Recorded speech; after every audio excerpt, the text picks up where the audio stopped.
You ready? Okay. Good afternoon. Today is May 5th, 2022. Welcome to the City of Toronto Committee of Adjustment, Scarborough District.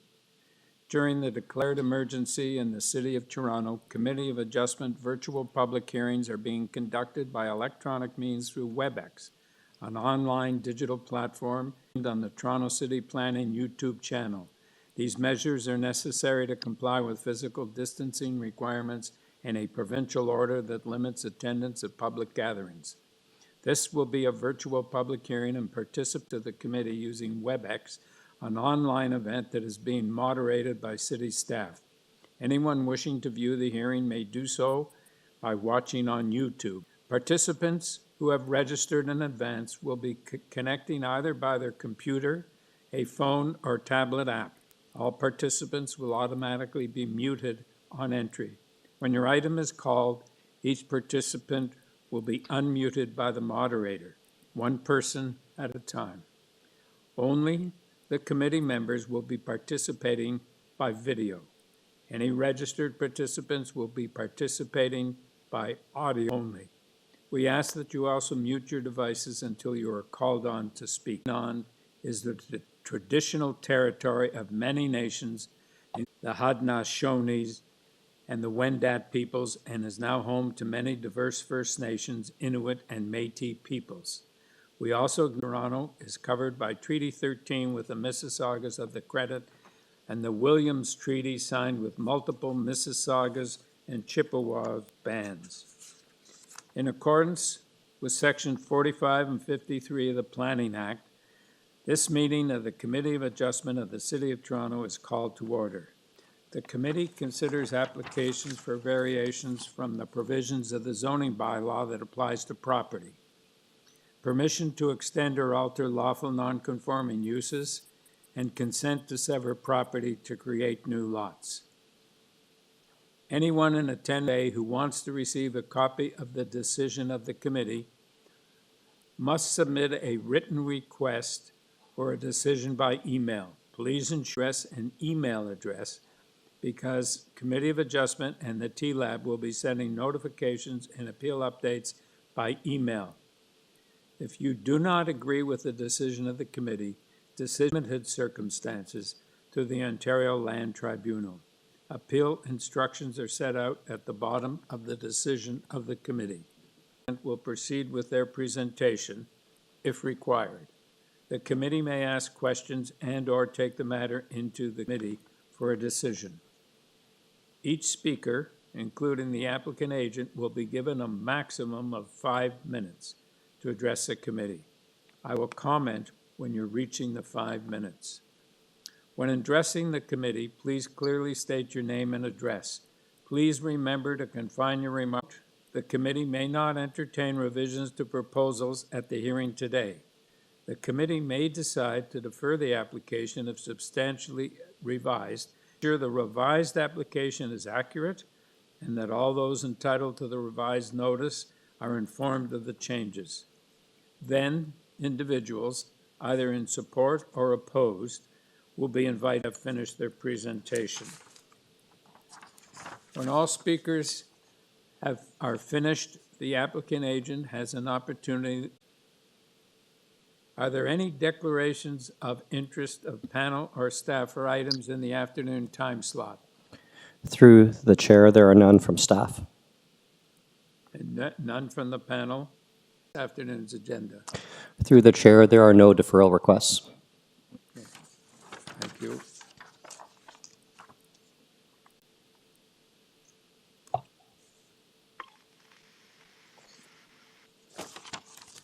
We'll start with number 17, 1 Heron and Crescent. Pedro. Hello. Yeah, my name is Pedro Pimentel, architect. I'm on 111 Floridale Drive in Mississippi. Okay. I don't think we need a presentation from you. The matter is pretty straightforward. Do you have anything? To an existing 1.5-story side split bungalow. We are requesting a rear yard setback that in the variance that we're asking today to the committee. Okay. Committee, panel, do you have any questions? They're a pretty straightforward application. I put forward motion for approval of item number 17, subject to the urban forestry condition, as well as subject to the community planning staff. Yes, Ann. All in favor? You have your approval, sir. Thank you. Thank you so much.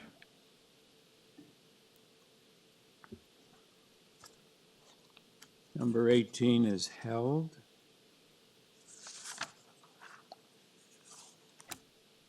Number 19, 2201 Kingston Road. Lucy Pronk. Mr. Chair, committee members, staff, and members of the public, my name is Lucy. Okay. Yeah, we are going to take it into committee. Before we take it into committee, do you have anything you want to say to the panel? I just wanted to highlight that the subject lands were previously subject to 2 approved minor variance applications, site plan approval, and the building permits have now been issued, and construction of the proposed development is ongoing. Given that the second variance in 2020's decision required that the building permit drawings be in accordance with the drawings submitted in support of that minor variance, it's requested today that relates to the minimum required vehicular parking, or in their opinion, the revised plans can be deemed to be substantially in accordance with the approved site plan drawings. So the plans and are minor in nature, and we would ask that the committee approve the variances before them today.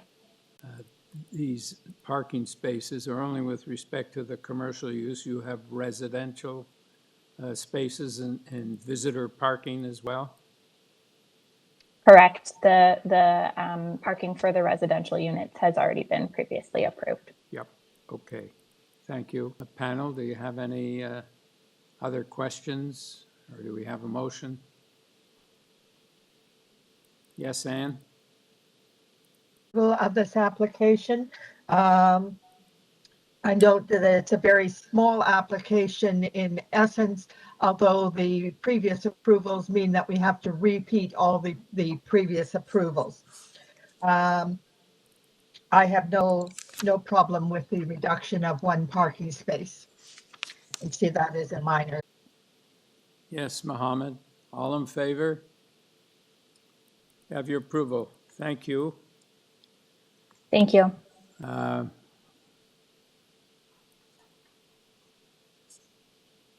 So we have a few being held. We now skip to, Through the chair, just for the viewers, my suggestion is you just indicate which ones are being held as you go through, so people are able to keep track, the applicants Okay. and members of the public. okay, so number 20, 10754 Flaremac Road, 22, 399 Rouge Highlands Drive, number 2399 Fairglen Avenue, number 24, 2657. Good afternoon. Can the committee hear me? We certainly can. Okay, great. Thank you, Mr. Chairman. Before the committee well over a year ago, and unfortunately the conditions of approval were not able to be satisfied in the time frame. So we have reapplied. The applications are identical in every way to the applications which were previously approved. So there are no changes whatsoever. And the conditions of approval that have been recommended by staff are generally the same as what was previously recommended and accepted and imposed as conditions, and my client finds them acceptable. And Mr. Evans' client is trying to do, and that there is a number of conditions to achieve something that is of a good benefit to the municipality. Therefore, prepared to recommend approval. It's subject to all the conditions that they had previously. And I don't think I need. Through the chair, just for clarification, there are the conditions of community planning, urban forestry services, and engineering and construction services. Thank you. We have a seconder for the motion. Yes, Mohammed. All in favor? Have your approval. Thank you, sir. Thank you, Mr. Chairman. Okay. Next, we go to 63 Morrow Trail.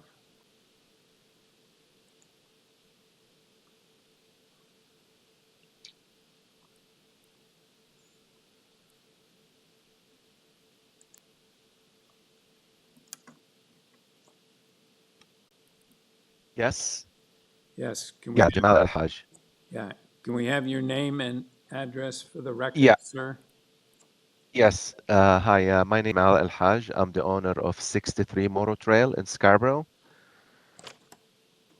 Right, okay. Take it into committee. Is there anything you want to say to the panel before we take it into committee? Yes, there was one of the variances that, the non-conformance is that when the application was reviewed by the city examiner, the method used to measure the setback, I believe it is incorrect because they did not provide me with any standard to prove that. In addition, the way I believe the setback should be measured is as per the registered plan that I initially used for the project. So that's one thing because it will make a big difference between the two methods. So in looking at the site plan that I provided, the examiner measured 5 meter. Okay. However, if I use the method used in the registered plan, the setback will be 9.4 meters. So I will require only like 0.6 to conform to standard. So there is a big difference between the two. So tell me, I get what you said. It encroaches how many meters in your estimate? Okay. The standard is 10 meters. I should have a setback of 10 meter. Based on the current design, the examiner measured 5 meters. So we achieved 5 meter. That means I encroach by 5 meter. But that method that the examiner used was legalized, or he has the most knowledge on how to measure these distances. So if I use that of 9.4 achieved, which means I'm only short by 0.6 from the bylaw. So that's just something I wanted to point out. Okay, For thank you. Panel, do you have any questions? Yes, Ann? Mr. Chair, I can appreciate that the applicant is careful on what is his rear yard setback and has provided us, the examiner has said that it probably be best that the committee approve the 5-year setback. If the applicant only needs the zoning examiner's interpretation on this particular, approve it, not a surveyor or even the applicant. So I recommend approval of the 5-meter setback, subject to the community planning comments that it build in accordance with the site. All right, that's that's a motion. sorry to. That's a motion. Okay. Recommend Would I approval. be? So, Gary, you're seconding the motion? All right, thank you. All in favor? You have your approval, sir. Thank you. Thank you. Mhm. Okay.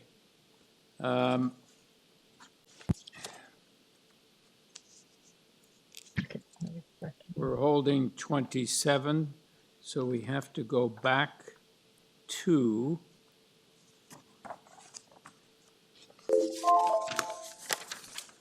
Crescent. What's all that? Okay. Peter Jarisic. Through the committee is going to be going back to. Okay, we're going back to number 18, 203 Scarborough Crescent. 54 Flaremac Road, number 22, 399 Rouge Highlands Drive, number 23, 899 Fairglen Avenue, number 24, 2657 to 2627, 7 Ferncroft Drive. Peter Jarisic. Crescent, Whitby, Ontario. Okay, sir, would you just hang on a minute? I've got to get back to where I was. Yeah, okay. Okay. So I have a presentation by you, sir. Okay. I believe we've been working on this coverage, and in consultation with the planning department, we've reduced it to eliminate any setback or coverage issues, and we're left here with 3 variances in themselves. One of the discussions we had with the planning department was in terms of kind of consolidating the spaces in a smaller massing in terms of the building. So we added that room above the garage as the living room. We've reduced the square footage, which in this area we're allowed 0.5 floor space index. So we are requesting a 0.597. However, it's fitting in with this massing here that requires no coverage or setbacks. The neighbors, the balcony has screening on both sides, being the balcony area to only 4.6, which lines up with some of the structure below. And we believe that this meets and with the 14-meter standard of 7.5. In terms of a height, to deal with that, we are requesting an 8.85 meter height. However, if you look at the front elevation, it's just to create some type of a character on the front of the house, and the 8.85 is to the center portion of the house, which is the front door and the room above the front door. We have this elevated roof with a feature there. Now that's in the center of the house, which would not impact where the requirement is 7.2. So yes, as the proposed height does look at 8.85, I just want to draw the committee's attention. It's only for that center portion that is at that 8.85 height. The remaining portions, we have a top plate of 8 meters and a parapet just a foot higher than that at 8.3. Planning department to come up with a plan that would be both supported by the planning department as well, and reduce it in size and scope, which I believe will fit the. This is being proposed. Right. I don't know if you can hear me. Yeah, we can hear you. Can we have your address, sir? I own 199 Scarborough Crescent and 209 Scarborough Crescent. So the houses on both sides of this property, the 203 Scarborough. And this house will impact our quality of life in both properties. The house that's currently there is a 1.5, basically a 2-bedroom family house dwelling. He's proposing a 6-bathroom, 3-story house that comes almost to the property lines on both sides and goes way back past our house in the backyard as well, with a deck that's on the 2nd floor that will look down into everybody's backyard. We've lived here for 21 years. This is a 199 is a 1.5-story. It's got 1 bedroom on the 2nd floor. That's it. This house will tower over it. The wall for the back of the house, or the side of the house at 199, the deck at 199 is on the north side of property, the house, and their house will have a 3-foot wall, or sorry, a 3-story wall. Basically, that's what the deck will look at. It's a 3-story wall on the north side. And the house will also pass our patio in the backyard at 209 Scarborough Crescent. We just did extensive patio work. We spent a lot of time outside.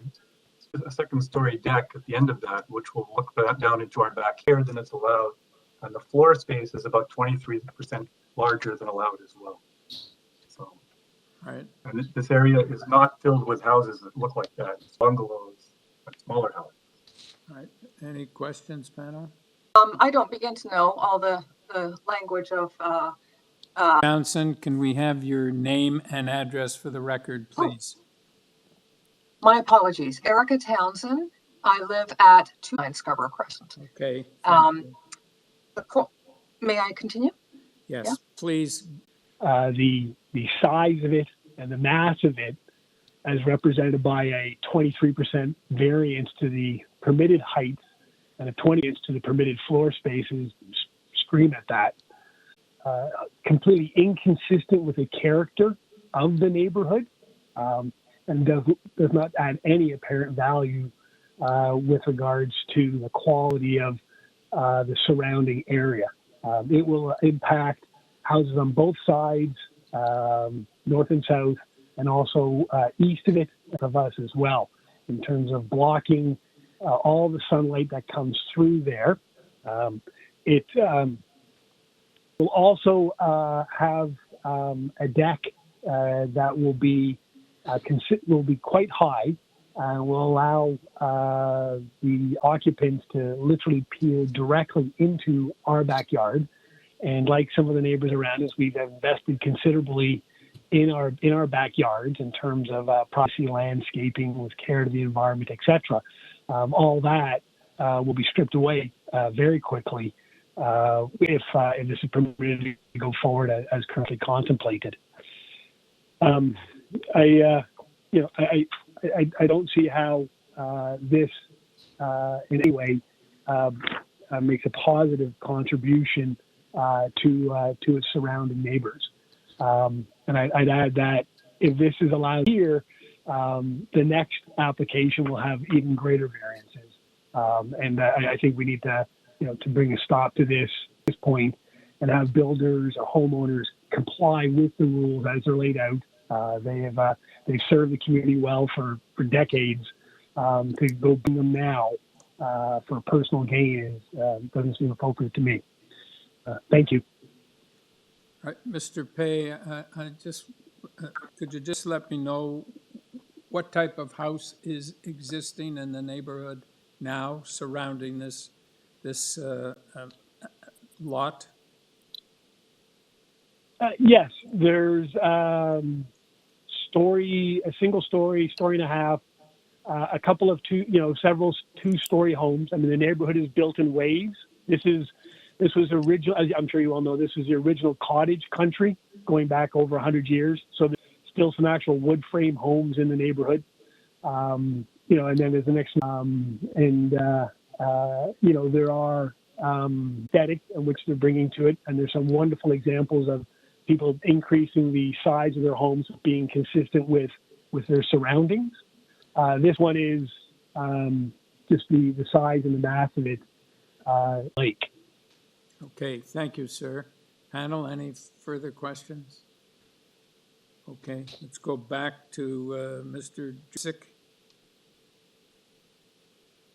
Yes, I'd like to address the comments in order here. In terms of the first comments here regarding the house positioning, we are in compliance with all side yard, front yard, and rear yard setbacks. And in actual fact, our side yards are 1.2 meters and 1.4 on the other side, which is on that bungalow side. So I know there was an issue request that or comment made in terms of how we're looking at encroachment and of light and whatnot. Our original plan, when we were submitting it to the committee and to planning department, we did have a coverage issue, and it was a length house. So we reduced the house in size and scale, and also our building length is 15.6 meters when 17 is permitted. So we have permission to actually expand our coverage. 33 is permitted, but because the recommendations for plant room over the garage, we're down to 26% coverage, which is well below the standard of 33% that we can build on this property coverage. Granted, compared to the existing one-story bungalow, yes, this is a larger house in the grand scheme of things. Every new dwelling is, if you've up and down the street, every new dwelling, and even a recent one across the street, is more in line with what we're building here. Up the road, there are two-story houses. Anybody purchasing one of these bungalows are looking to create a dwelling plan. The official plan even says communities are dynamic, not static.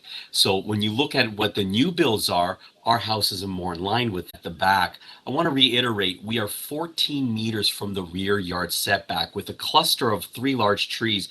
So the concern about the overlook, I don't know if someone can bring, if Katrina or whoever's manning the computers could bring up the second floor layout. Our second floor with that balcony, we were really cognizant of the fact that we want to be sensitive to the neighbors. So we don't have overlook at the sides, just the railing facing the back, which is 14.5.6, where as a matter of right, we're allowed 4 square meters. So we're only asking an incremental increase with that. So the trade-off is here is we reduced the house, but did add that room over the garage, which is still considered a 2-story house, but that did raise up the floor a bit, which is why we're asking for that that height variance. I believe the trade-off, which did benefit the neighborhood, is our house footprint is much smaller, complies with all the setbacks, and complies with all the coverage requirements.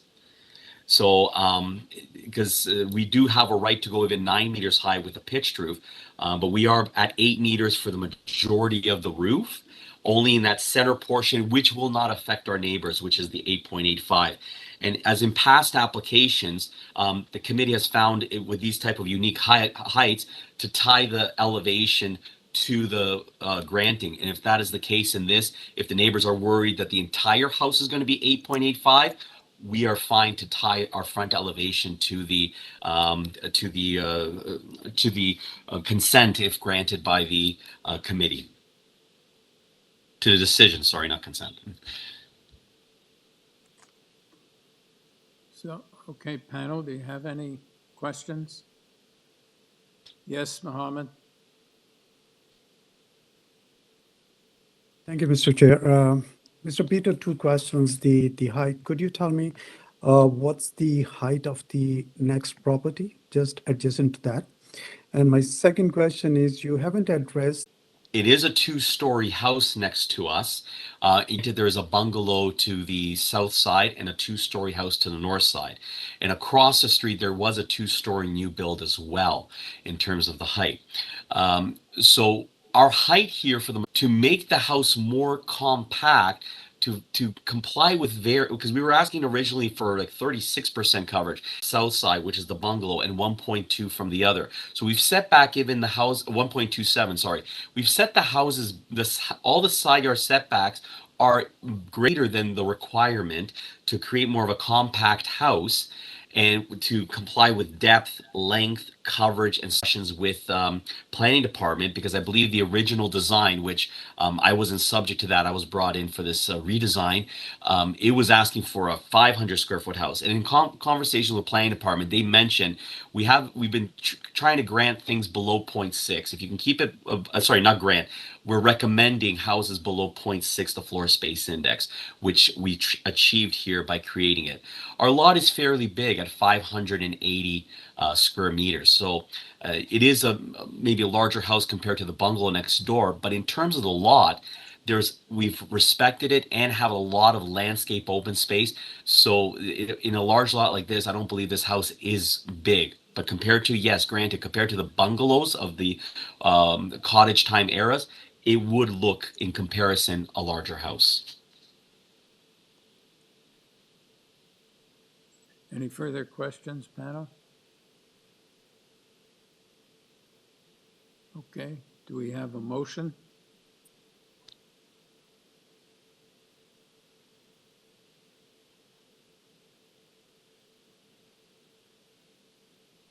Igor?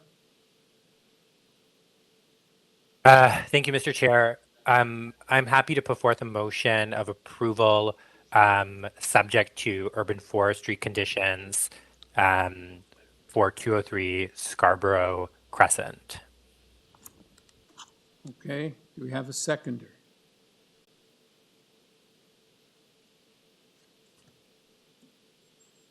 Motion fails. Do we have another motion? Yes, Mohammed.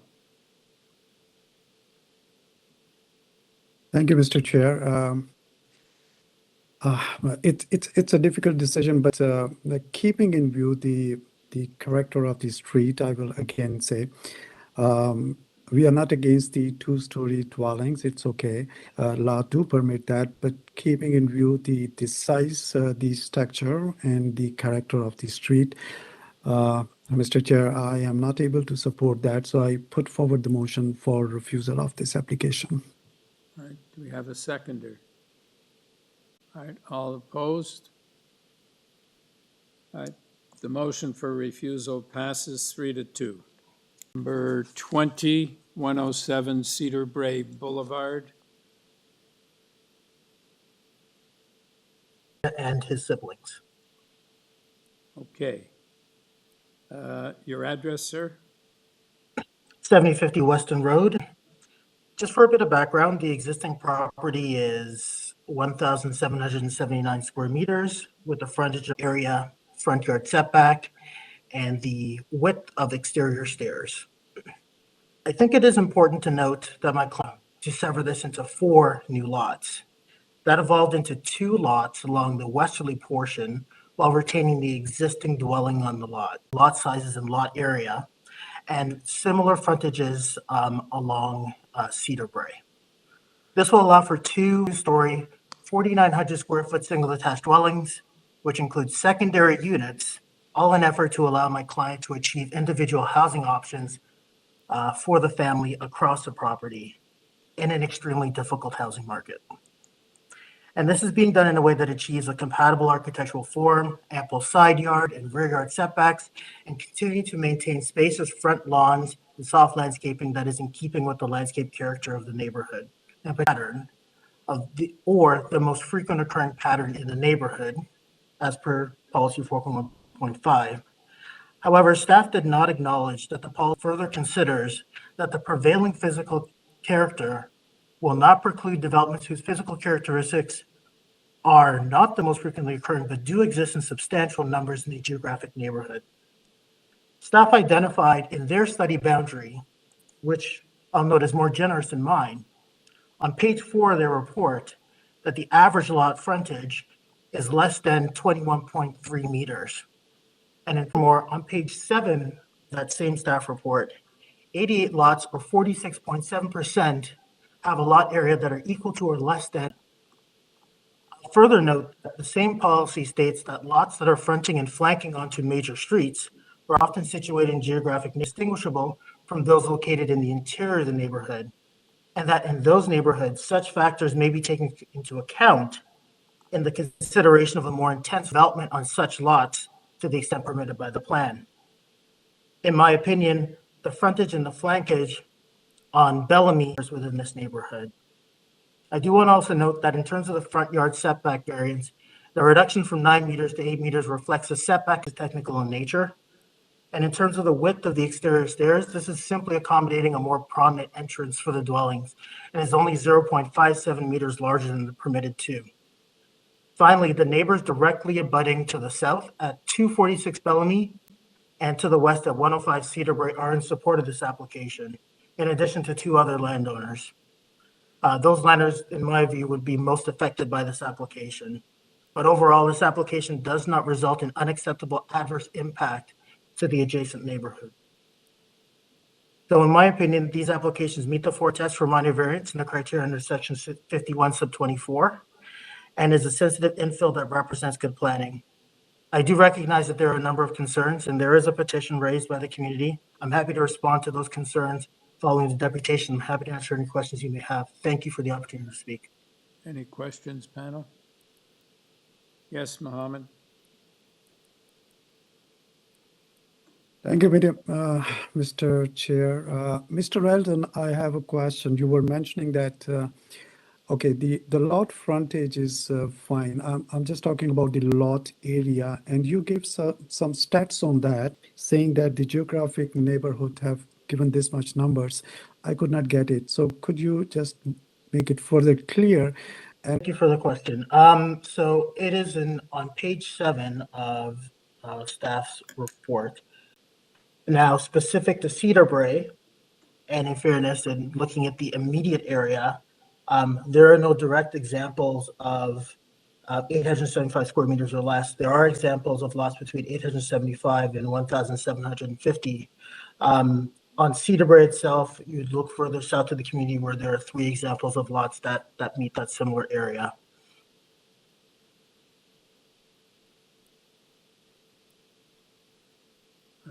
Any further questions? All right, let's move on to Susan Patterson. Oh, pardon me. Is Mr. Kadita going to speak? I'm speaking. Hello?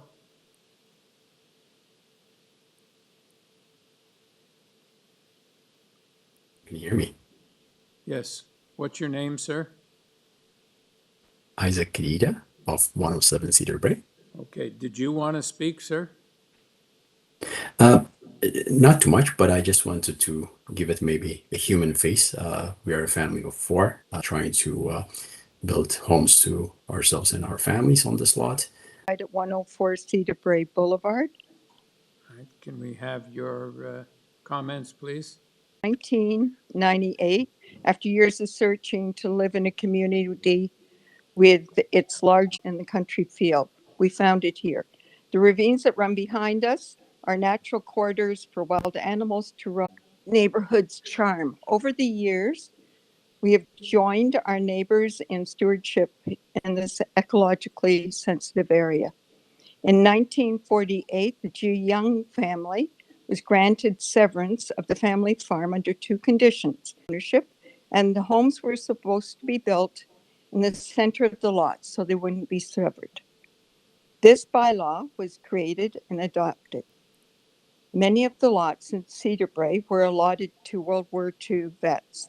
I'm just giving you this background. It was covered even more in Natalie's letter. I want to let you know, though, that as far as I know, there are 99 letters of opposition and signatures of dissent that were sent to you. And this certainly sends a clear message of our neighbors. Mr. Theodore's proposal will create lots and homes that do not meet this bylaw. They will not fit harmoniously in the existing landscape, and he's implied these variances are minor. They are not. In regards to the variance regarding the frontage, he says it'll be shortened from 29.23 meters. The lot size will be reduced from 1,179 square meters to 891 square meters. This will create the second smallest lot on our street. It's not a minor variance. The conveyed lot, again, is smaller, and this is going to be the smallest lot in our street. Number 107, current. Miss Patton, I just wanted to clarify something. Variance number 2 in my note, in the notice I had, says a minimum lot area 0.60 square meters. I thought you said it's 1179. Sorry about that. It is 17 now. Yes, you're correct. You're correct. Okay, thank you. Yes. 7 Cedarbrae currently has a circular driveway, which allows access of cars. A bus stop on Bellamy and a storm culvert on the north side of Cedarbrae Boulevard. Early in the morning and late at night. I believe the short driveways mean people are going to be backing onto the street. Have you considered where construction equipment and supplies are going to be parked? Adjustment does not deal with construction issues.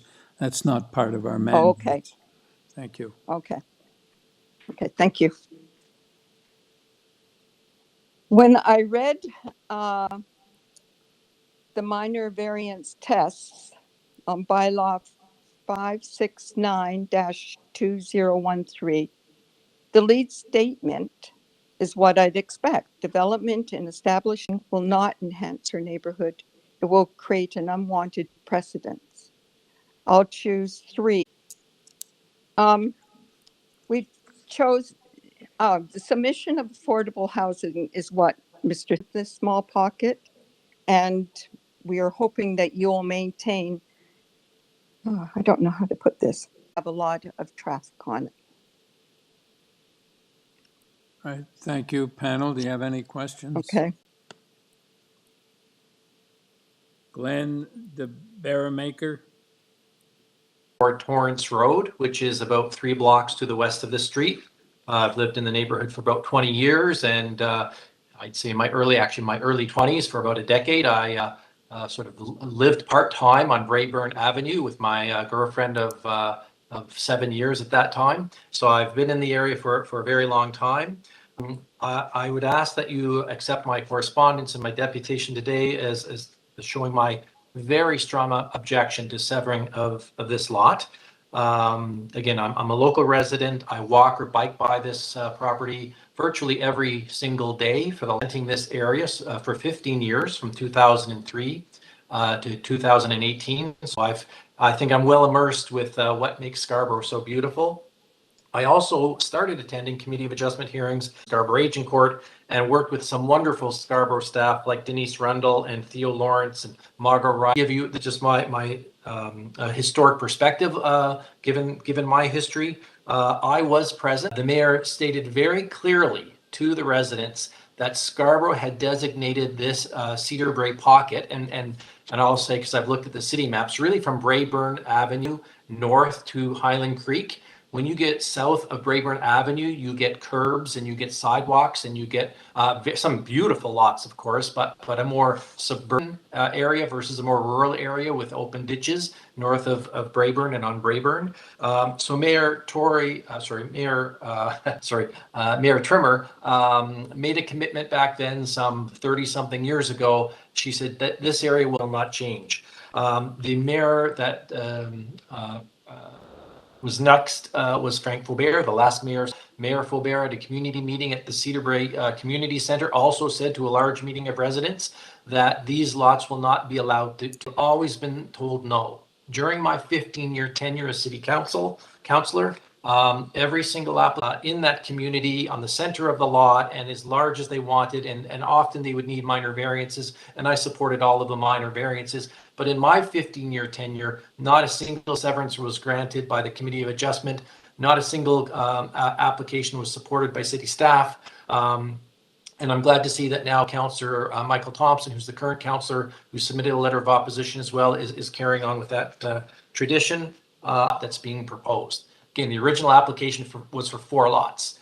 It was not, I'll put my feelings aside. That 4-lot subdivision is now down to 2-lot because that's what they think they can get. But the house next door to this lot is 105 Cedarbrae. The family that owned that house for over 50 years came to me at one point as a city councillor and said they were moving out to the East Coast. And they asked if it would be okay with me if they severed the lot, because the real estate agent told them that they would get more money for 2 lots versus 1 lot. And I said to that family, no, you live in a very special place. I will not support a severance of this lot. They agreed with that. They sold it. They sold the lot next to this application, and it's a beautiful home.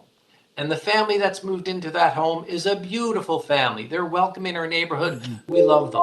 The house next to that. Mr. Barrowmaker, your time is up. Could you please wrap up? I would ask you to not destabilize this area, to not set a precedent that will send a signal to investors and speculators and even local homeowners that if you can sever your lot, you're going to make some money. This is a precious little pocket that should be protected. And that's why, although I'm a retired city councillor, I came out today because I think this area is very, very special. Thank you. And I'd ask you to support your staff recommendation. Thank you, Mr. Chair. If I have an opportunity to respond to some of the comments that were raised, whether this application rises to the level of unacceptable adverse impact. It's less about the size of the variance and more as to whether the variances in fact have an impact on the surrounding context. And given whether its housing options should be affordable for all people in certain categories. With respect to the comment about this area being protected in the official plan historically as or as noted as a special area, in today's official plan, there is no special designation for this area. It is subject to the same neighborhood policies as any neighborhood. The difference being, and I noted in my deputation, that this property is on the leads to an opportunity for a slightly more intensified form than what you would find in the interior, which minimizes the potential for impact as, in my view, that does not result in the destabilization if it's relegated to the edge. So I appreciate the comments, and I still have the opinion that this application is reasonable. It's gentle intensification.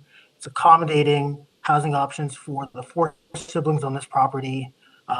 It's something that is provides the houses, even 105 Cedarbrae has a comparable housing size on its lot, and this is not a far departure from that proposal. So those are my responses. Thank you. Thank you. Panel, any questions? Well, we could take it into committee. Any comments? Or do we have a motion? Yes, Mohammed? Thank you, Mr. Chair. It's just a comment on that because I just a few days before, and this is such a it's a really very beautiful area with the big lots and greenery, and I was looking for a lot of similar size which we have over here, 890 square meter. That's why I was asking Mr. Theodore to give me an example of a similar size lot, particularly on the Cedar Boulevard. I could not find it. Maybe there is one, but I could not find it by physically driving through.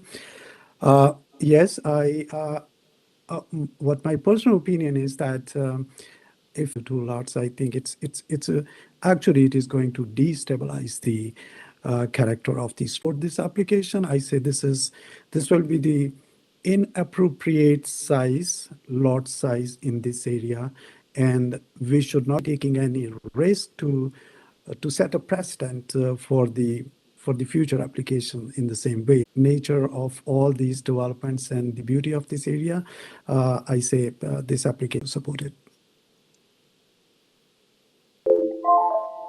Any further comment?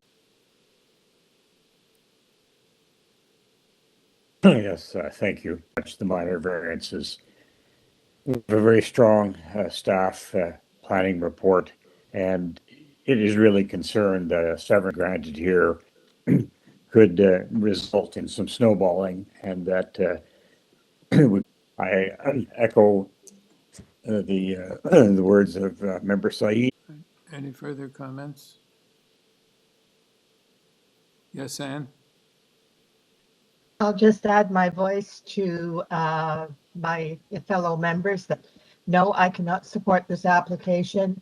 And I'm for 50% of the lot area. 50%. So I can't support the consent, nor can I support the variances. Okay. All right. Thank you. Do we have, Igor, do you have any comments? Thank you, Mr. Chair. No, I don't have. Yes, Mohammed? Thank you, Mr. Chair. Having said and taking into all that's comments which the member of the committee have, I put forward the motion for refusal of consent application, item number 20. And with the refusal of the consent application, automatically the variance application is also refused. All right, do we have a seconder? Gary? All right, all in favor, refused. Item 21, 54 Flaremac Road. Peter Jarosik. Good afternoon, committee again. It's Peter Druzik from Arc Design Group, 60 Thistledown Crescent, Whitby, Ontario. Yes, out of opposition, perhaps you could give us your presentation. Okay, my client has this property here that he'd like to redevelop. We are on the north end of Flaremac. This area of Scarborough is currently in a transition area. We are the last lot on the south side of the street before Flaremac ends, and following this last lot, there's going to be 11-story condominium built. Together with the 11-story condominium, there are a townhouse complex across the street from that. So in this northern part of Flaremac, there's a lot of transitions and changes to the community. What my client desires are two single detached dwelling houses. We are working with planning department in terms of working to correct up the problems here that we have. And come up with a project here that is both accepted. We've worked diligently with planning department to come up with a development that they're happy with. I believe that the areas aren't clear. In addition, we have some lots here in the creation of this lot, which this lot is on a curve of the road because Flaremac is a northeast west to the south, and then it turns into the street Beech Grove, which is to the east, to the west of our property. And at that corner creates this larger kind of pie-shaped lot. And with that, we were able to develop the property into these two dwellings here. The one little the triangle lot there, because of the uniqueness of the dwelling in itself, does have some encroachments in terms of the portions on where the side yard and rear yard setback come into the design.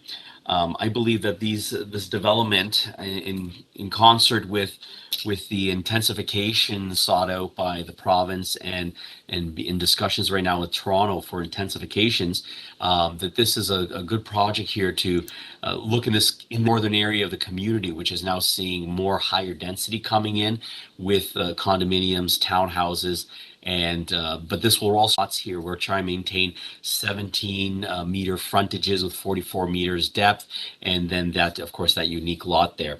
So we are not requesting, except for some encroachments of porches, we're keeping in concert with setbacks of the official plan. All right. Any questions, panel? Yes, Mohammed? Thank you, Mr. Chair. Peter, coming to the point that this area is in transition field, which is one of the rationale for this development. And you are mentioning there is a condominium building is going to be developed somewhere close to the Group Drive or just close to the Kingston Road. But what I am looking at the Google map at this point, that this particular property is quite at a distance of that, because this is the center of the towards the Kingston Road or to the Beech Grove Road. Am I correct on that? We are the last lot on Flaremac on the road. Then there is the backyard of that triangle for Megan. And right across the street is the plaza that is now going to be Perch Condominiums, which is an 11-story condo.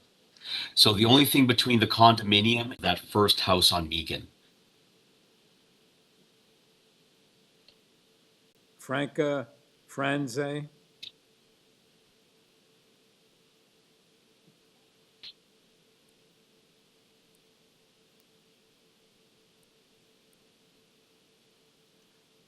Are you there, Franca? Yes.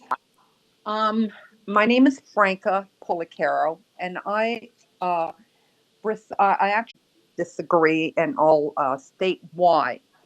The house is the last house facing the street on Flaremac, but then the other house that he says is just the backyard is the whole side of that home, but he fails to state that on the opposite side of the street of Flaremac, there are another, I believe, 3 or 4 homes before it gets to the next street.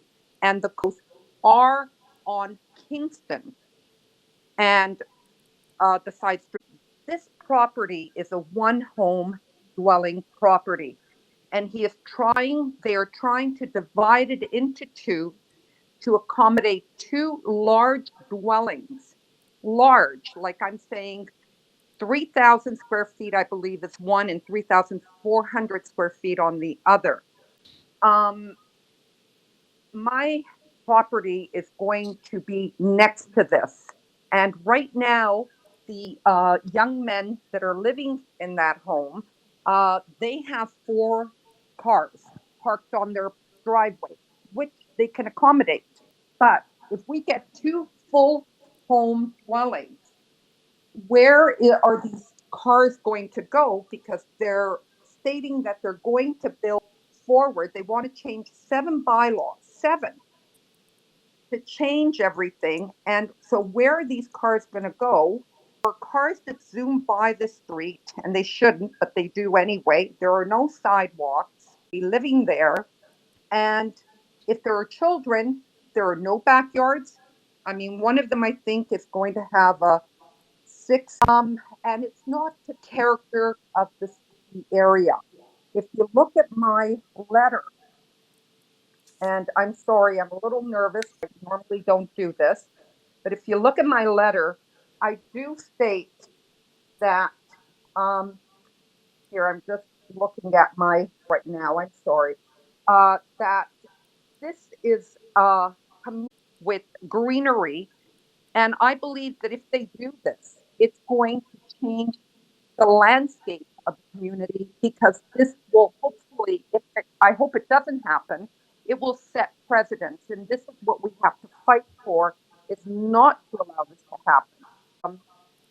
And, you know, I feel that we're trying to accommodate developers and speculators, and at the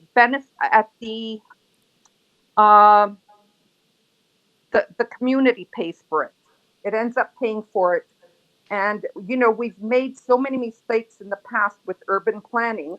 We really do need to work with the community and keep proper urban planning and conserving our natural habitat where it needs to stay. So I don't have to go through all the changes, because I'm sure that you have it in front of you. But I find the changes are extreme. They're trying to accommodate, to make it more profitable, I assume, because that's the only reason I can see that they want to divide a property of this size and need regularity with 2 large, massive homes.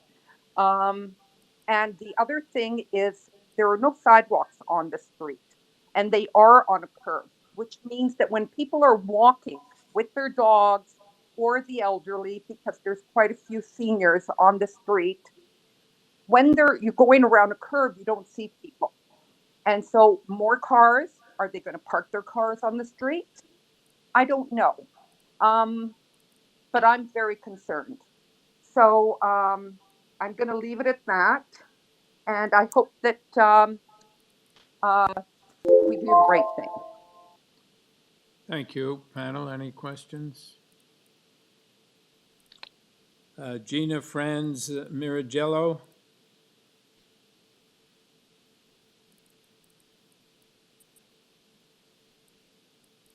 Can you hear me?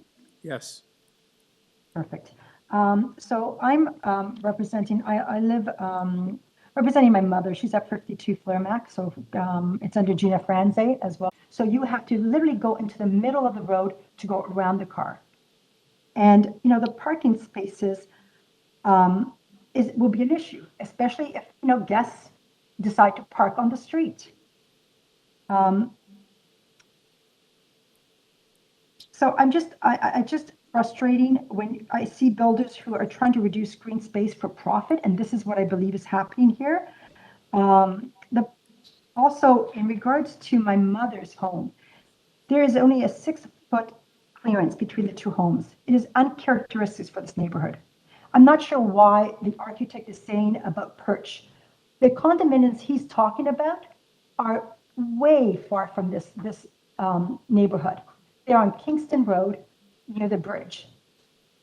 The perch showroom is, yes, in that plaza, but that is not going to be a development. You know, for the fact that the house only has, 6-foot clearance, my mother now has no privacy in her backyard in the summertime when she's out there. And understand that an 89-year-old woman, doesn't go far from her home. We're going to have this big wall facing my mother's backyard, and there'll be no privacy. There'll be a major privacy issue. They have 6 windows facing that side of the lot that will basically be looking down at 52 Flarimac's backyard. And again, I look at, they want to reduce the lot size and they want to increase floor area. It is just very frustrating when I hear someone that he's improving the area. It is totally opposite. And that's what I need to say about that. All right, thank you. Panel, any questions? Okay, Kathy Incardona. Not here. Fernando Miragello.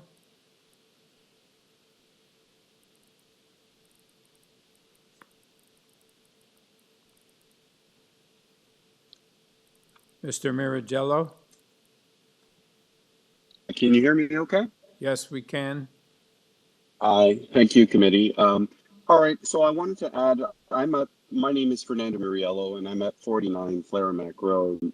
So having heard what's been said thus far, I only want to make extra comments. Number one is, I can confirm that in fact, the sales center is what the gentleman is referring to, and that is on in the plaza at the end of the street. The plaza is currently undergoing renovations and fire, so there's no intention for development at that plaza. The condominiums are being built right on Kingston Road on the opposite side of the street. That would be the north side of Kingston Road, and that's nowhere near our community. The 80 or so stacked condos that face Kingston Road and back on to Beach Grove, that community is already struggling parking. So parking has become a problem there, and you only have to drive by at any day of the week. You'll see that there's many cars that are illegally parked.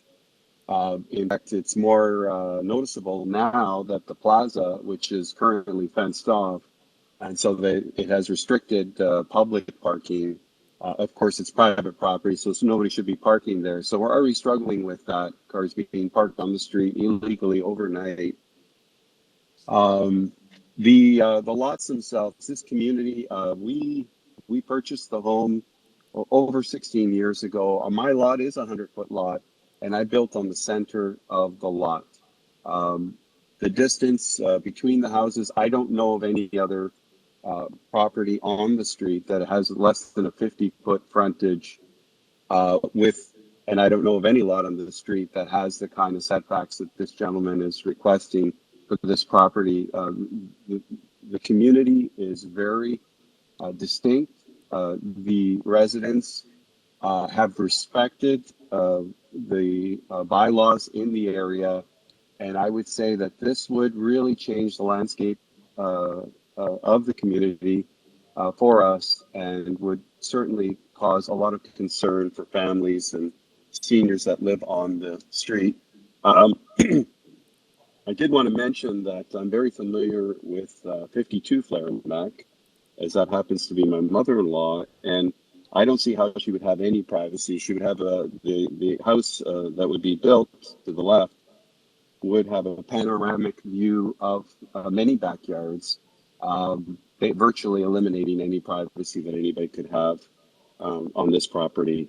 So my concerns are there's already a lot of pressure for street parking. We're already having to get cars tagged in the evening for overnight parking. And that there is no development, and I think that was a matter either of whether intentional or not, a deceptive comment to make, that there's so much density already occurring in the area. It's far from it. This is a beautiful community, and it's a gem in Scarborough for sure.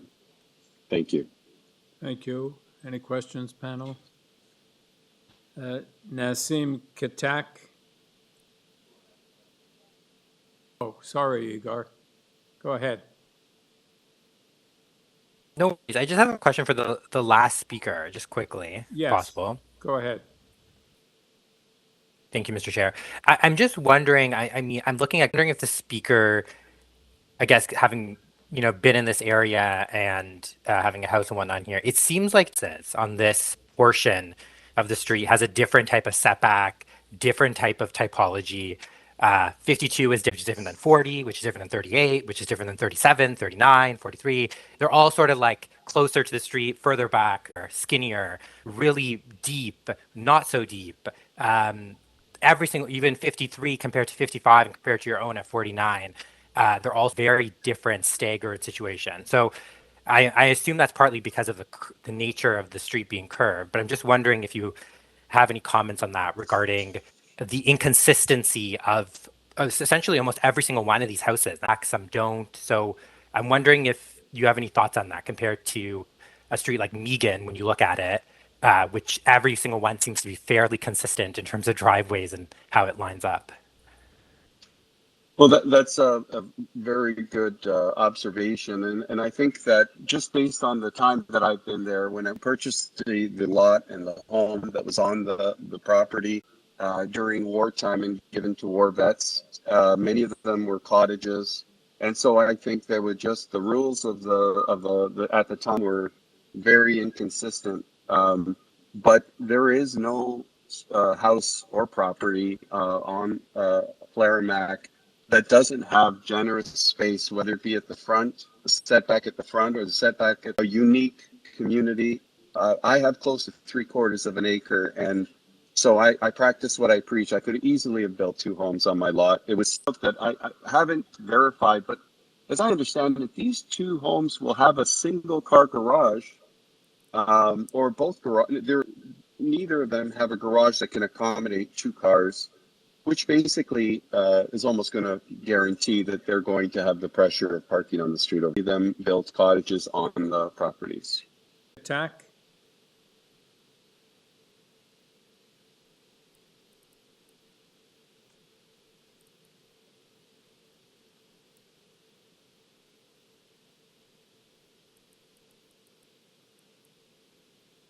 Mr. Katak?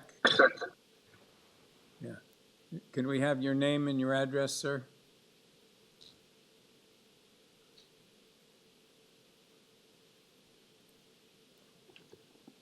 Did we lose him? No?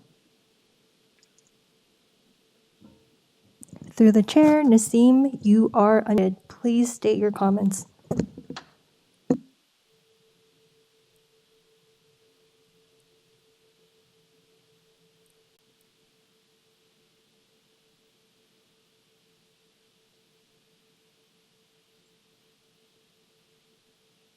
Okay.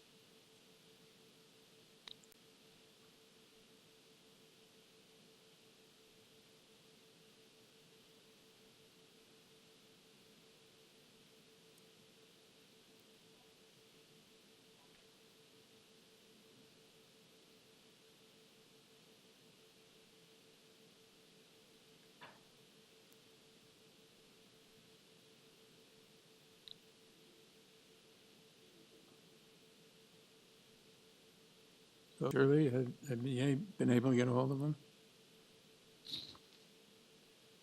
Okay. And Nassim?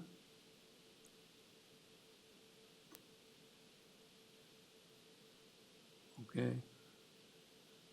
Through the chair, we are unable to contact Nassim by phone. Okay. Thank you. Peter? Yes, I'm still here. Okay, so can we have your comments with respect to the opposition's comments? Yes, in terms of the size of the house, when we look at the requesting similar variances in terms of floor space index, some of these variances are based on the uniqueness of the lot. The concern came up that this will set a precedent. These types of lots here are few. And not many dispersed throughout Scarborough, where it's a large lot that meets still the frontage requirements, but is on this curve of a gentle curve on the street, not a sharp curve, which the city is looking in place here to look for intensifications. The house product itself would the development that we're doing in these houses, though unique, if the city has if the committee has any more further questions, I'm available to answer. All right, so Peter, does the design of the houses fit? On 55, I believe it is they're larger houses that are being built. On Megan, we've I've developed there about 3,500 square feet as well. So this lot itself is 50 meters along the back and 41 meters deep. Yes, it is on the curve, so that's why we had to be a little bit creative in terms of the design of that corner lot. A lot of the questions that came out, comments from the neighbors, were parking. Currently, the existing dwelling only has the apartment. They've requested that the one lot has a reduced lot, but they do all have garages now. So the one property can fit four parking spaces within this property. As for the one on the triangle lot will fit two, one within the parking garage and one in front of it. Yeah. And that's not including the additional parking that could fit on the boulevard, as many people are parking on the boulevard as there's no sidewalk space. So if we counted the parking spaces that can fit on the boulevard between the curb and the garages, then we can easily accommodate 3 parking spots on the one property and 6, in essence, on the other parking spot. So I don't think there's going to be a concern about parking for the actual residents here. In terms of parties and visitors, that comment can be attributed to any household in the community who has guests for Easter or Christmas or any other function. Yes, Mohammed. Street is that it have a big trees and beautiful landscape. I'm looking at the urban forestry recommendations, and you must have read that, which is a recommending refusal of this application. And the reason is that there are 2 silver maple tree. They are mature tree, and the diameter is potential injury of the trees. Now, their concern is that due to the proximity, they don't feel that the planning department, this development, they can still potentially be viable regarding that. So there's, I guess, a difference of opinion between the arborist and the forestry department themselves. So they did recommend refusal, yes. My client still said, let's proceed forward and understand. Yes, Anne? Thank you. If Mohammed is finished with his questions, I want to address a couple of items here. First of all, in regard to what is happening in this area and with the development on Kingston Road. But that's on Kingston Road. Flaremac, and not even necessarily cottage, but post-war development. I drove around that area. If you look at the map, you can go Flaremac, determine that this area needs park space, it needs open space, and so that is a public walkway from Megan Park, that are 2 stories, very much similar to what Peter has been building elsewhere. And you see that they are fitting into the community. They're basically set back the same as the existing houses on the street. So it's a character of a change, but a change that is sensitive to the area, a change that is fitting in with the community. This particular application I have some problems with the lot sizes and the lot configuration. But again, if you look at the proposed triangular lot with a rectangular lot and the existing lot on Megan at the corner of the rear yard. So in terms of the consent application, I don't have as much of a problem. Where am I bring up the site plan, please?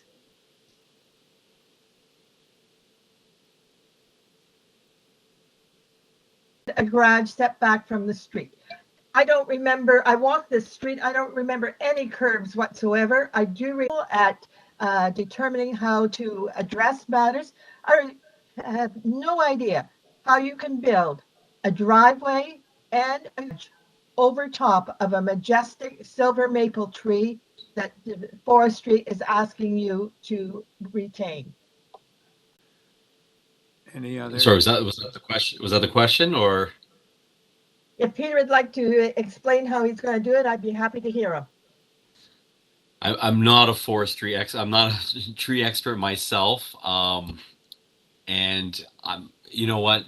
There's an impact on that tree. I'm not going to beat the bush here. You know, I believe also that there will be an impact on that tree. We can always talk to it. In my personal opinion, I know that tree is going to be impacted. I was wondering, Peter, whether you had considered realigning that house, putting the driveway and garage on the south side of the lot so as to save that tree. Yes, at this point, my client has seen the concern in terms of his overbuild and has let me know, even as we've been discussing, that he's, you know, we'd move to deferral if he wants. He's recommending it just to reduce and make that corner lot more viable. The one that is the rectangular one, we believe that one still meets it, but with the concerns being brought up and the tree issue, to reduce that corner lot to something maybe 2,400 square feet would probably be more of allow those trees to survive and create that as the yard for the bedrooms.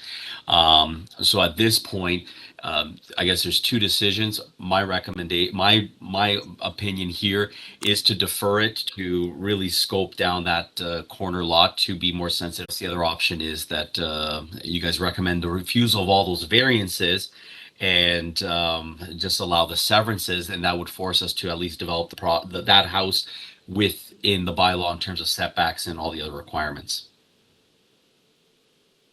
Okay, Peter, thank you. I think a deferral probably is the best.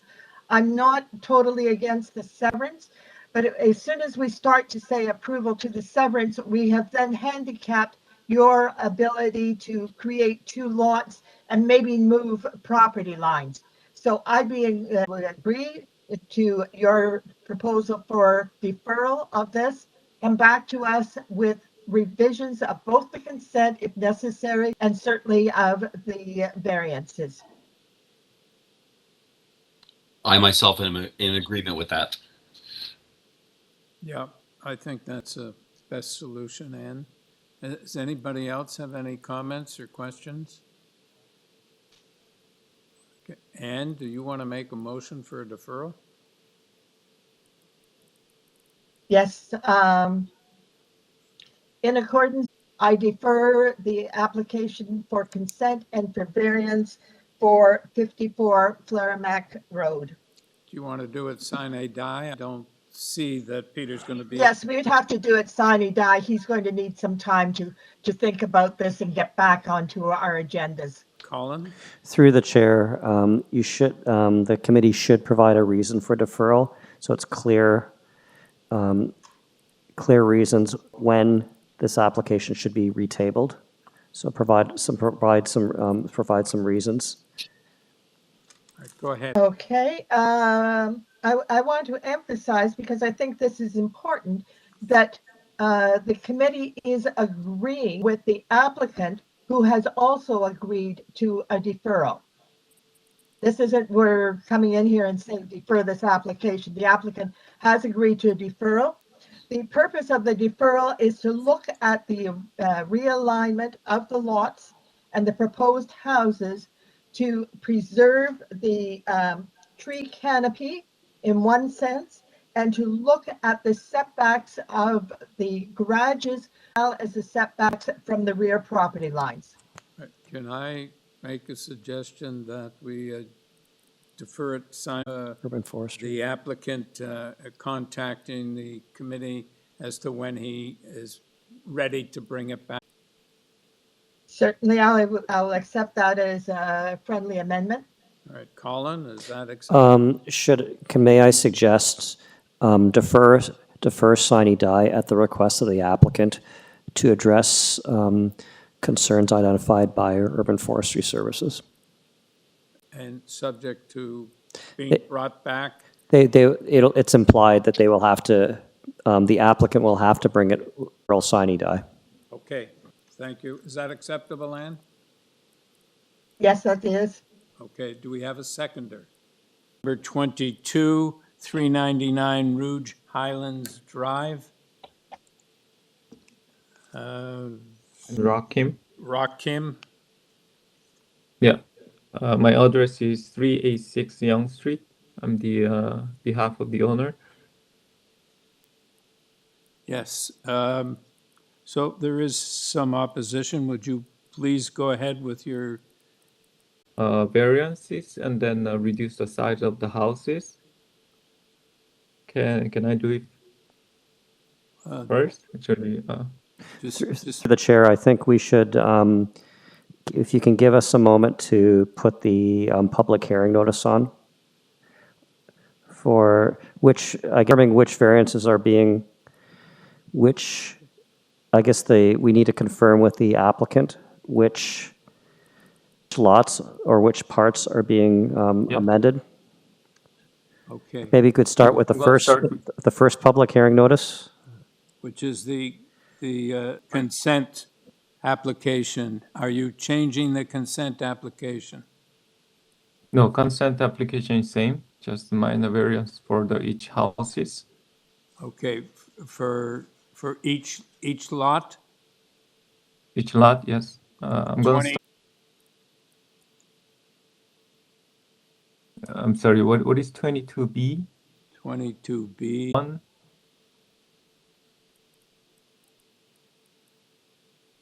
Through the chair, can you confirm which application number referring to? I don't think he knows. That's a problem. We have the public hearing notice up right now. Can you please take a look at the public hearing notice that we have on there? Okay, Mr. Chairman, the number 1 has a lot area of 464. Number 2 has a lot area of 459. So number 2 in the drawing I have is frontage onto Kirkdean, and lot number 1 is frontage only on Rouge Highlands. So which item is it? 22B is number 1, part 1?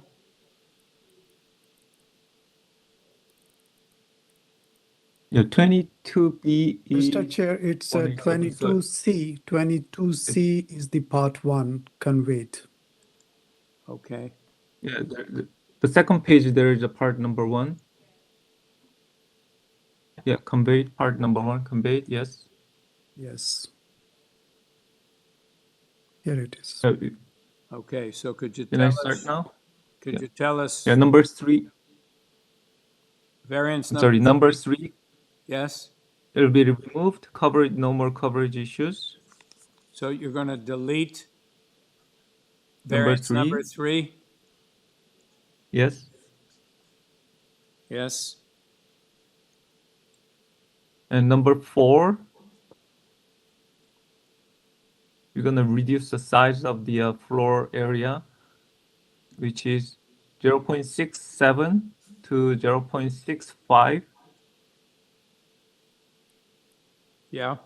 And what is the number of square meters? 299 square meter. 299 even? Yeah. Okay. Any others? Number 7 will be removed. No more rear yard setback. Okay, 5 meter. 2.5, Meter, yes. yeah, and Reduce the deck.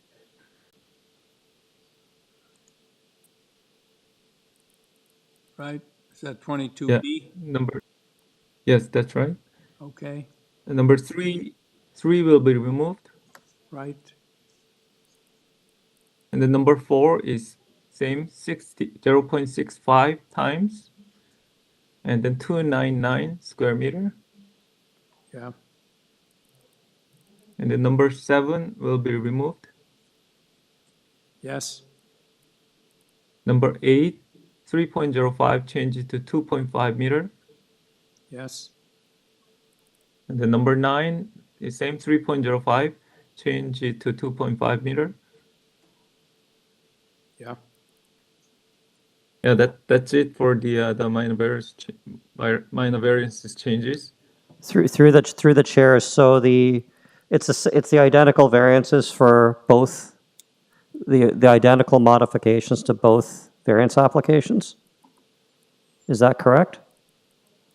I don't remember a variance number 9 in the first one yeah. A corner lot has a little bit lower the backyard, so there's a height issues for the deck, rear deck. So number 9, there's no comment for the other lot. Okay. So the only difference is 9 is a variance in the 22B. That's correct, yes.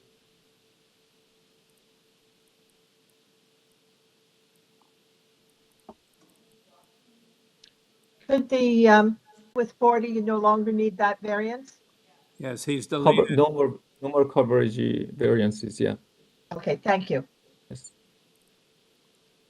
Okay, can we have so those are all the changes? Yes, that's right. Okay, can we have your submission? Still, yeah, I saw the objection. We are trying to make the frontage, and then on this area there is a lot of houses, which is Carden Drive. Most of houses has a 15.4. I'm not sure exact, but 15 meter of the front yard, and then the house has townhouse, and then the semi-detached is smaller than the house is actually the frontages. So I think this is a very thing for the front yard setback, and then we reduce the houses because neighbor has action because of the blocking the view. So that's why we reduce to the setback, and actually we have on their side we have 2 feet more shorter for the house by itself. And then there is the height issues for the 7 meter. We have 8 meter. If you can pull up the front elevation, our established grade is about 16 inches lower than the grade because of the 6.5 meters, so which is not like 8 meter really high. The height is very. Yeah, that's it for the presentation. Let me know if there's any questions. All right, panel, do you have any questions? Yes, Ann? And you're muted. Sorry. I have questions of the consent application. If Mohammed has a question of variance, I'd be happy to listen to his question first. No, go ahead, Ms. Member Ann. Okay. I have a question on the consent again. Okay. On the consent application, a report from the Development Services, which has looked at your site servicing report and says they are in agreement, but that there are a number of conditions prior to getting a building permit. Have you looked at that report from Development Engineering? Yeah, the honestly owner has been took care of that, and then he's gonna spend his money for the to connect the sewer and water line. Yes, of course. Yeah. That's all I needed to know, is that you had seen it and saw that there's substantial comments. Yes. Thank you. Mohammed, did you have a question other than Anne's question? The frontage, as far as what's your take on the lot size? Because this is I'm sorry. I'm just checking the last size actually. talking about the lot area. I'm talking about the length of the houses. Okay. We have a 459, which requires 696 square meter. It's about. Mohammed was asking you whether you have done a comparison of the lot. He's not asking about length, he's asking about the square meters.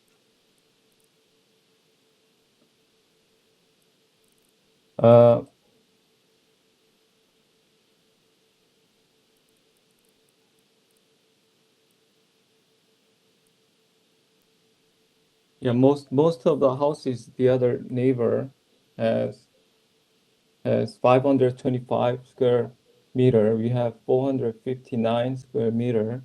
I think that's not really big differences.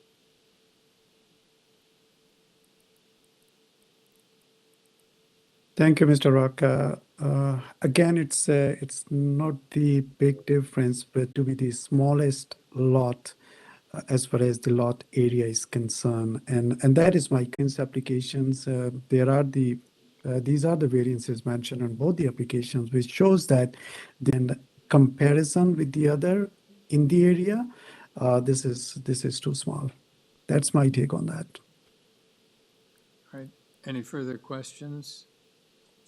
All right, let's move on to Mr. Rahman.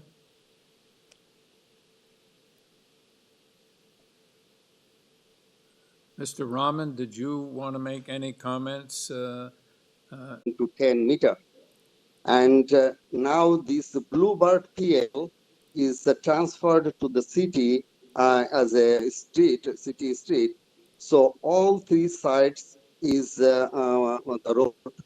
And my new proposed lot size will be 50 feet by 100 feet, which in Toronto City, Scarborough is fair, good enough size.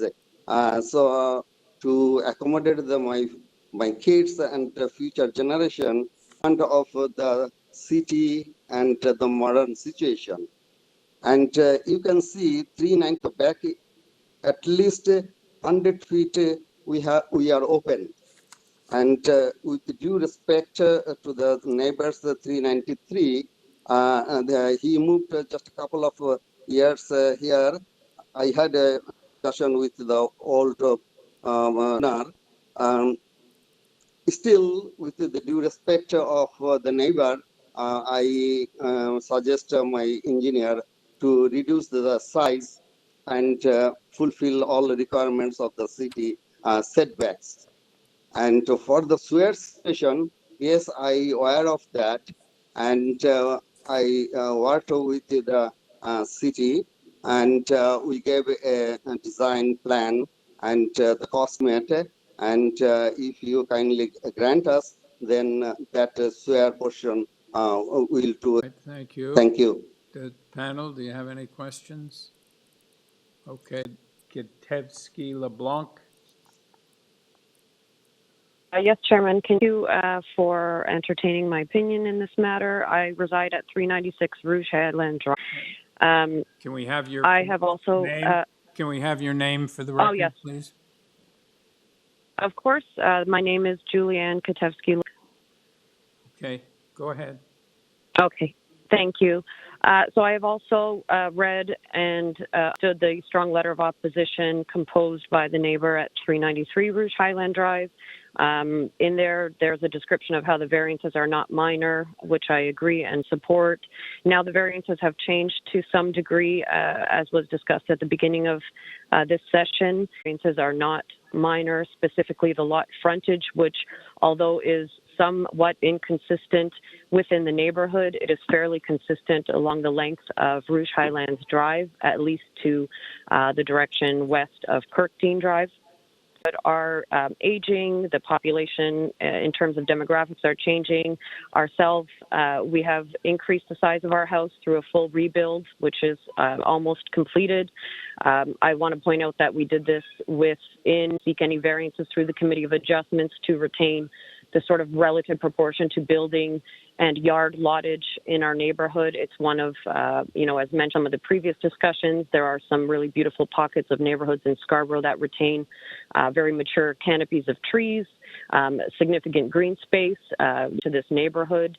We did so as well, and we very much respect the accommodations that our neighbors have made for this temporary disruption, but ultimately the development of our new two-story home in this primarily bungalow, a significant departure from the general look area through the build of larger homes is also an issue. I understand the way that new developments have been continuously over the last years been brought into this community. We purchased, very old, mature foliage and trees around the side of the house along Kirkdean Road, as well as a really large tree in the front. The neighbor who lived at 393 Rouge Highlands Drive, who had sold to the new neighbor who has been here for a couple of years and composed the strong letter of opposition to this development, to and his property. So I think continuing with this trend of reducing lot size is a concern for those of us that live here and are raising families here. I think that's the only points that I wanted to bring up in addition to my strong support for the letter composed by the current neighbor at 393 Rouge Highland Drive. Okay, let's move on to Megan Benini.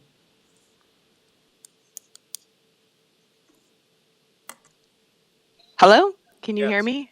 Yes, we can. Can we have your name and address for the record, please? Yes. Go ahead. I just want to say, like I said, I live at 393 Rouge Highlands Drive, which is directly adjacent to the subject property. My neighbors and I do not support the application before Can you. you tell My us? full letter. Can you tell us Oh, your sorry. name for the record? Yeah, and it is part of the public record. Unfortunately, due to some extremely tight timing between receiving the notice April 25th and the deadline to submit April 28th, I wasn't able to have these included in the documents before you today. So I'll do my best to convey my full objections. To begin, it is very unfortunate that despite the city's recommendation, the applicant chose not to consult with any of the neighbors. If the applicant is willing to work with its floor area, are significant and too important to be considered minor. The West Rouge community is well known as one of Toronto's few remaining mature and stable neighborhoods, which is characterized by smaller homes on large lots, creating a park-like setting. Rouge Highlands Drive in particular is a beautiful street, primarily quaint one-size bungalows on large wide lots with many mature trees, introducing a change of the undersized lots. The dwellings would be a significant departure from the established few two-story dwellings on the street. In my opinion, the loss of space and openness resulting from the minor. Finally, the variance to the rear yard setback is not minor and results in a significant loss of sunlight, privacy, views, spacing, and openness experienced from my backyard and my immediate neighbor to the south. Like most homes on our street, our houses are aligned in the rear. This allows for openness and enjoyment of sunlight and view. The new dwelling will be much deeper and take up nearly half of the existing backyard. So in my view, the variances are also not appropriate, as they would allow development that negatively affects its immediate neighbor, as mentioned, and the wider neighborhood. If granted, this would be the first severance and creation of undersized lots on Rouge Highland Drive. There have been modifications and redevelopment of houses on the street, including a full redevelopment of a house directly across. The difference, however, is that in the front yard, which provides for continuous tree canopy that is both visually appealing, provides privacy, and allows for neighborhood character. Removal of a tree is another example of the proposal not respecting its surroundings. In my view, the applications are not appropriate because it will facilitate development that is significant break in the pattern of the street and is visually detrimental to the streetscape. It will be out of scale and out of character for the official plan. The city's official plan states that development in stable neighborhoods will respect and space patterns. Also, that no changes will be made through minor variants or I recognize that there are needs for housing. However, it should not override these official plan policies are not maintained. All of the policies of the zoning bylaw are important, but those related to lot area for ensuring new developments are appropriate. Variances to these policies change for the committee to take this objection into consideration. Thank you so much for your time. Thank you. Panel, do you have any questions, comments with respect to the submissions made by the neighbors? I think I already explained about the rear yard back. There's no more comment. And then there's no front yard, side yard setback issues, no coverage issues. And then, yeah, we are trying to remove one of the big trees at the front of the houses. That's private trees. We're gonna get the arborist tree permit to cut it and probably replant at the backside if it requires, yes. Okay. What about the lot areas? A lot area, yeah, that's the fact. That's the matter of fact. We're gonna have the list on the neighbors. That's right.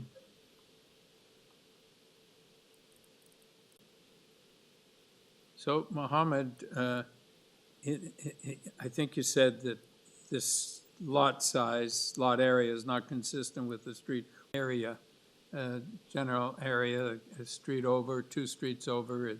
Is there redevelopment, new builds, putting up new houses? Mr. Chair, yes, your comments are very valid. I haven't looked into a wider focused on this Highland Drive, and I was looking into the different lots and the developments in the street. I see there are big houses. There are 2-story houses on this street, but they are quite their outlook is very much merging with the existing design and other features which the other houses have. So I'm feeling that once this lot is divided into 2, this will stand out of character because that will be a very apparent, it will be very open that these lots will be so visible that it will look quite inappropriate.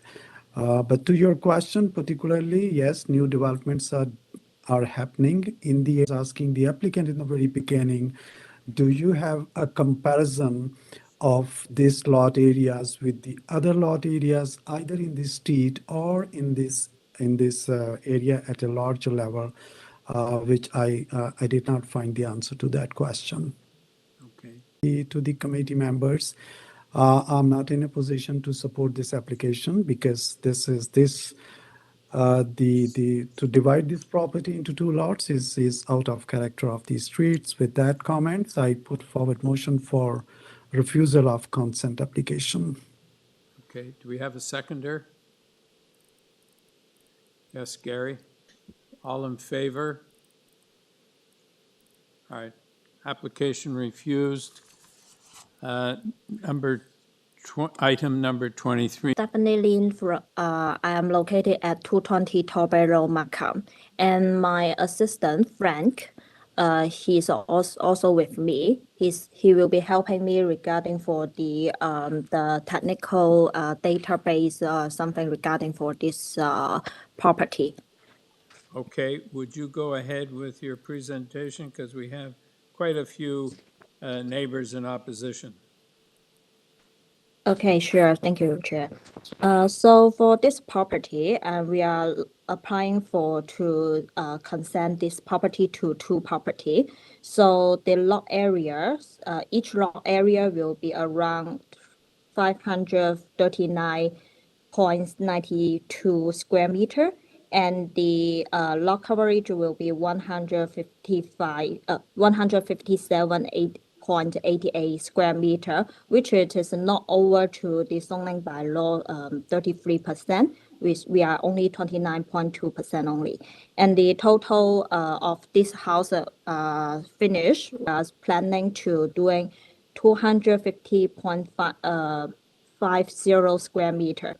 So, and for this lot, because it is separated, so of course the lot size will be smaller. But for us, why we are going to divide these two property, we are just follow the reference and on the Leaf Field Drive, which is 18B, 20AB, and also two property in the Victoria Park also has the same case as us. So we're looking at to try to higher the value of the property. So yeah, this is why we want to divide the property. Thank you. All right, thank you. Any questions, panel? Mr. Liu? No, thank you. Nope. Mr. Liu? Yeah, he's here. No, he didn't have any addition on that. Thank you. Okay, thank you. Angela Chan?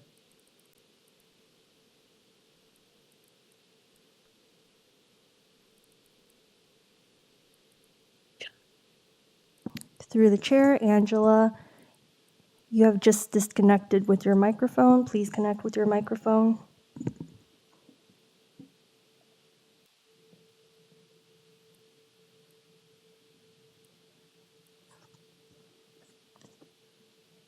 So Angela, are you there?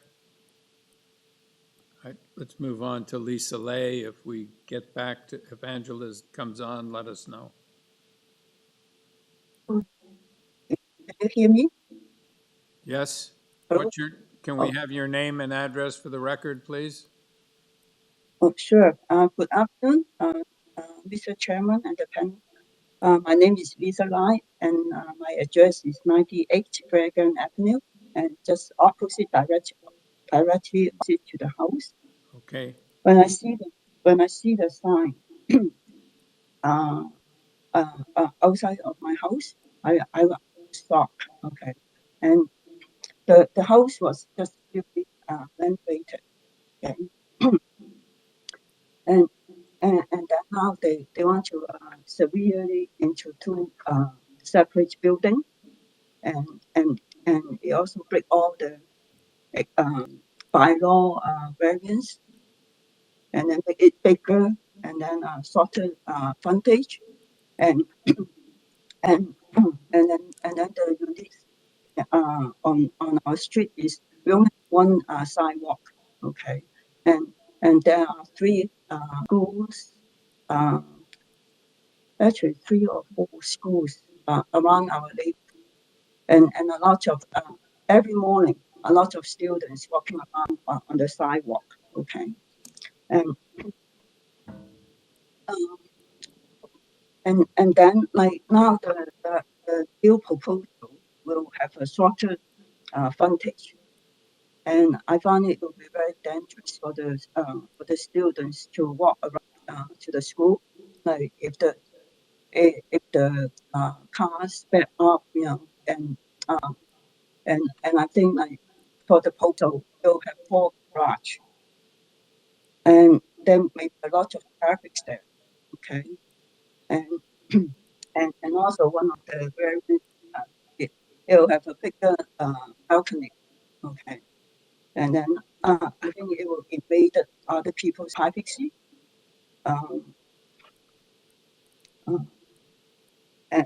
And then I saw that there's a tree, the private lot too. It's not in the center. It's more toward to the south. Okay, and I wonder what will happen to that. Like, and then if they try to divide the lot into 2 pieces, you know, like and then I can imagine like once the 2 houses are built, it just look like 2 giant mountains in front of my house. Okay, like it's all different from other houses. Yeah, and also I think it's a very bad example too. to other people on the street. Like if once is approved, and then other people will say, oh, why can't I build the separate the lot into two pieces? Okay, and also the example the builder proposed, like there's two houses like A and B. They are small houses. They are bungalow. They were there years ago. Okay, and the unique thing on Fairglen Avenue is they're all big lots, like they're all standard lots. Okay, and it just break the like consistency of the street, and then the environment too. Okay, and I hope like will decline the proposal. Okay, thank you. Thank you. Any questions, panel? Valerie Yao? Okay, not here. Amir Kamani? Okay.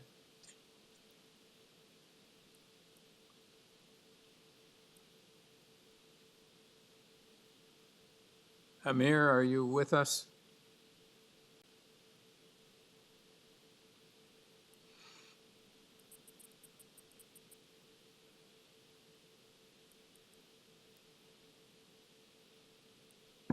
Through the chair, Amir, you are unmuted. Please state your comments.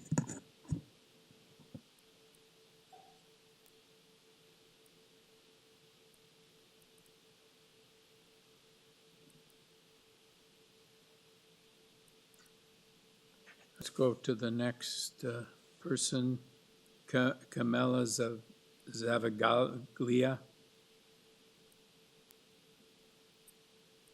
Okay. Hello, can you hear me? Yes, we can. Oh, hi. Okay. So my name is Carmela Zavaglia. I live at 111 Fairglen Avenue, which is about, I believe, 5 houses north of 99 Fairglen. My husband and I object the severing of these this property into two. There are many reasons. We've lived on the street now for, excuse me, 25 years. We actually bought the lot and built a home. Oh, sorry, excuse me. Excuse me. Reason being is it's a beautiful pocket in Scarborough with large lots that's very hard to find anywhere in the city. And it's very unique from Altair to Huntingwood. The street is large. Their sidewalks is only on one side. It's very quiet, very treed. Severing this property will the new home will look out of character with the street.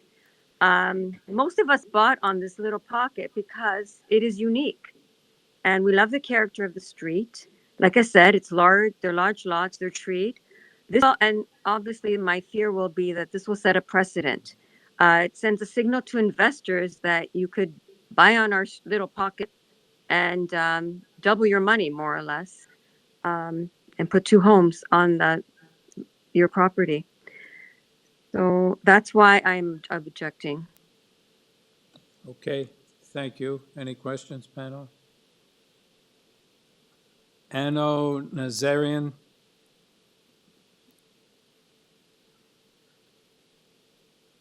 Hello.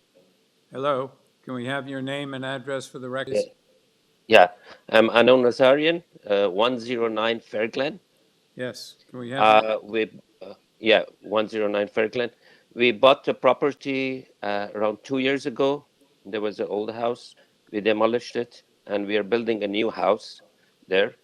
And the first thing we put is that we will not apply for any variances to any bylaws, just because to keep the character of the street.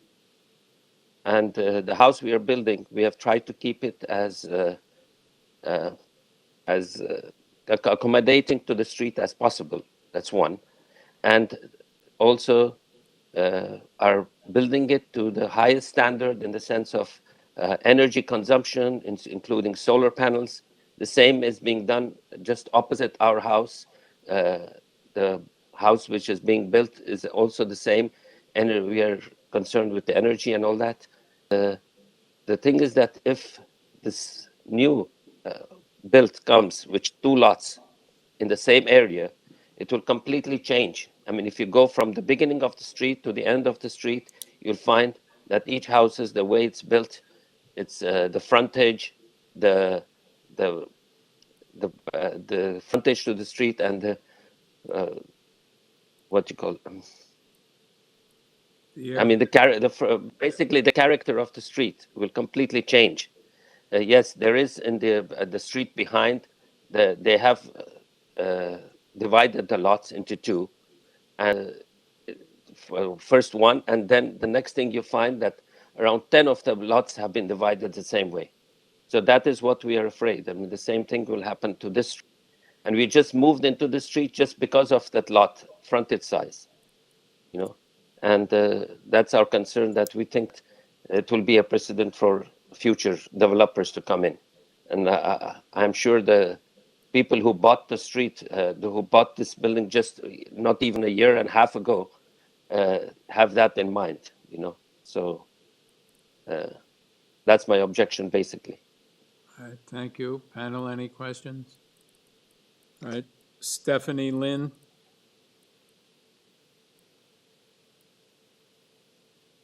Hello, yes. Yeah. So would you please respond? I mean, as I understood it, the biggest complaint is that severing the lot into 2 smaller lots would make your clients' houses inconsistent with the area, with the street. Based on the look on the Leafview Drive, there's the 2 lots are dividing, and actually the buildings and also our height or something, it looks like it is a development of this area. So I don't think that our house after building will affect the value of this area, because it actually the house, I understood this area, it is like over like 70 years. So the culture or everything in this area look, but the things that everything is developing, and I think we are only the beginning for districts. It is because we still hope the districts, and this is a following this whole area development, and it is going to keep going up. So I don't think the building the house or dividing this property to 2 property, it is damaging the lot. I think there will be more investor going to invest in this area. So for the ladies on 98, regarding for the balcony or privacy something, those we will talk this with our clients regarding for this thing, and see if we can change the drawing on that. But however, right now that we are still want to keep our original drawing and everything for this one. Thank you. Thank you. Panel, any questions? Yes, Mohammed. Excuse me, Stephanie.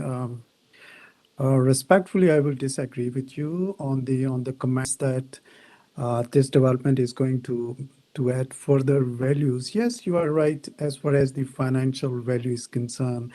If an old bungalow is there and you are making a new construction there, the monetary value will be different for that. What we were talking, or what the neighbors were talking about, the character of the street, and doesn't mean that the lot should be divided, overdevelopment should be there, and it's going to be adding value in that way. So that is one point. Also, I would like to have your attention towards the community planning staff report, which is recommending refusal of this application. I would like to have your comments on that. And I bet in the community planning, the stats are really giving a real picture there, because this is according to the community planning report, street have all the lots are greater than 20 meter in frontage, while you are proposing a frontage of 10 meter. So this is a big difference in that.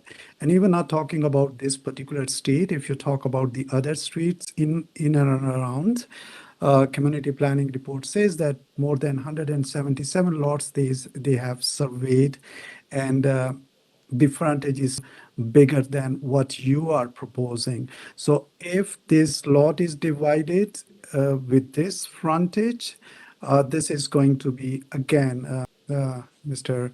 Chair, is going to be the smallest lot in this street, and it's not going to be aligned with the character of the street.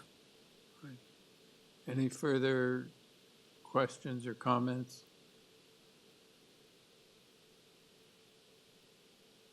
Yeah. Okay. Gary? Yes, thanks. I noticed that that planning report, which entry package yesterday, the agenda package, and again, it's a good review of the 5124 criteria that we're supposed to think about in thinking about subdivisions and consent.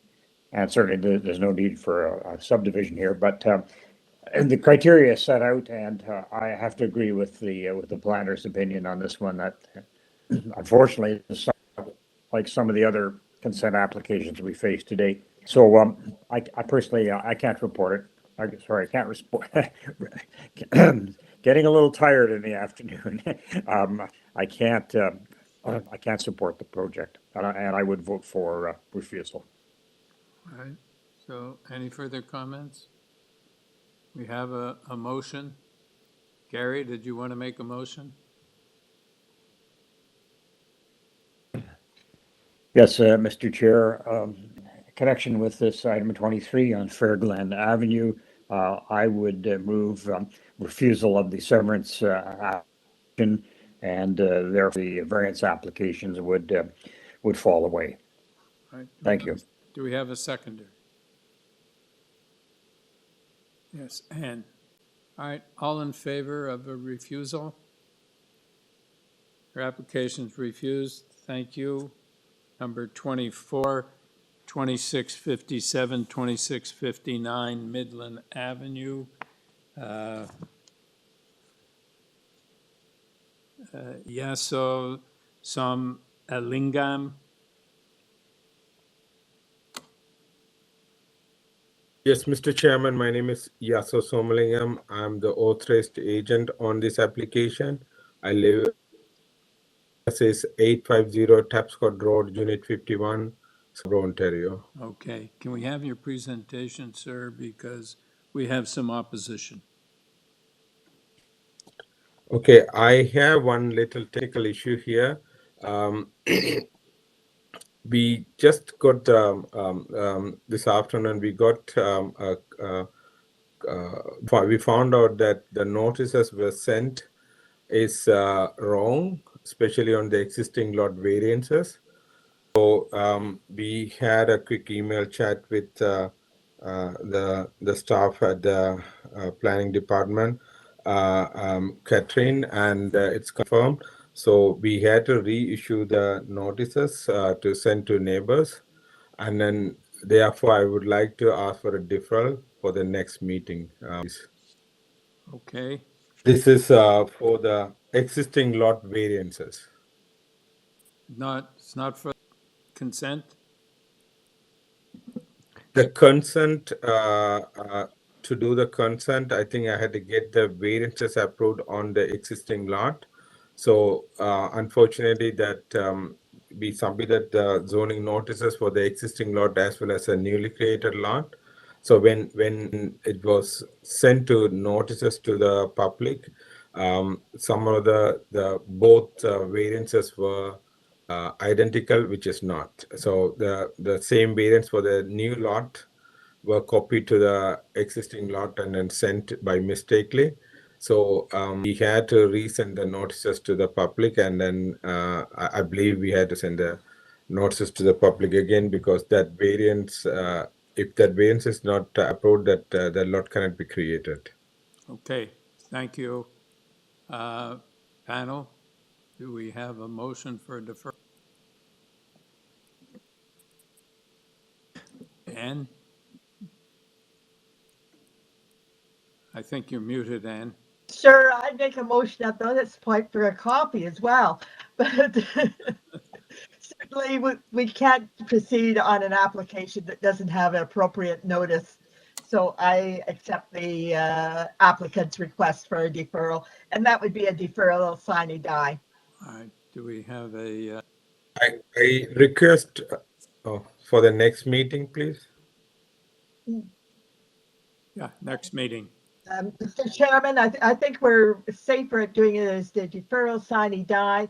That allows the flexibility of the next meeting, or depending on when the notices go out, and they're generally within a day of this meeting, that the staff can achieve that.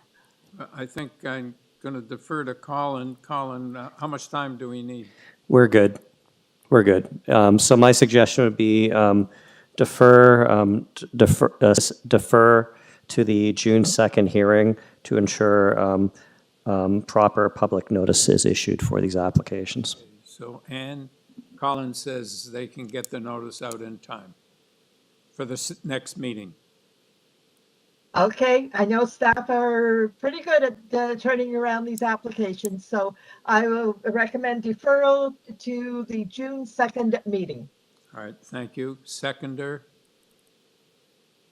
Gary? Thank you. All in favor? Have your deferral, sir. Thank you. Thank you, Mr. Chairman of the committee.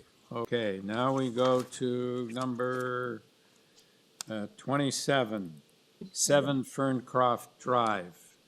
And Darren, Mr. Chair, I'll just remind myself, it's just at this point, we're just back to a variance. I think we're through this and variances. I think we're down to a variance application. Yep. yes, but with lots of opposition. Darren? Mr. Chair, can I? Yeah, Igor, did you want to say something? Yeah, sorry. Yeah, Mr. Chair, is it okay if we can just take a 5-minute term break if possible?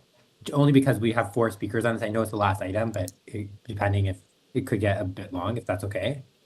We actually have 6 speakers. Well, okay. You're right, 4 in opposition. Okay, 5-minute break. Thank you.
Okay,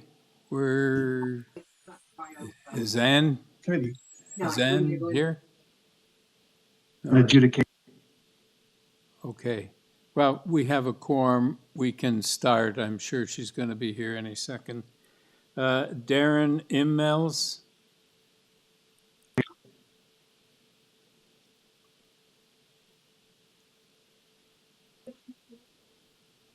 And next May, I can take my road test. Maybe, oh, actually, before that, if you get driving exam, if you get driving lessons, it's only 9 months. If we get you lessons, which you probably should. Through the chair, Darren, you are unmuted.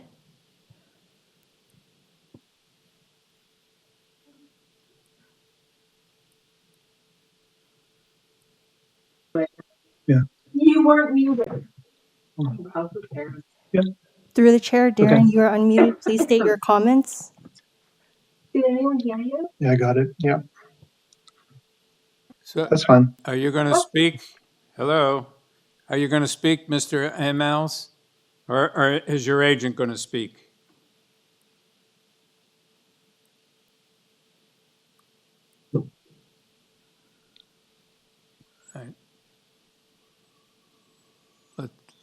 Is he still on? Mr. Immels? I don't think he wants to talk to us. Let's go to Adrian Bicca. Okay, Mr. Bicca?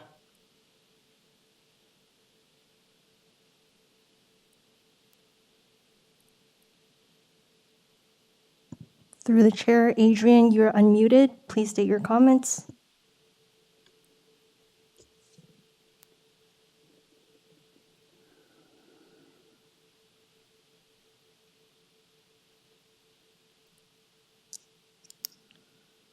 We can hear you. Who do we have?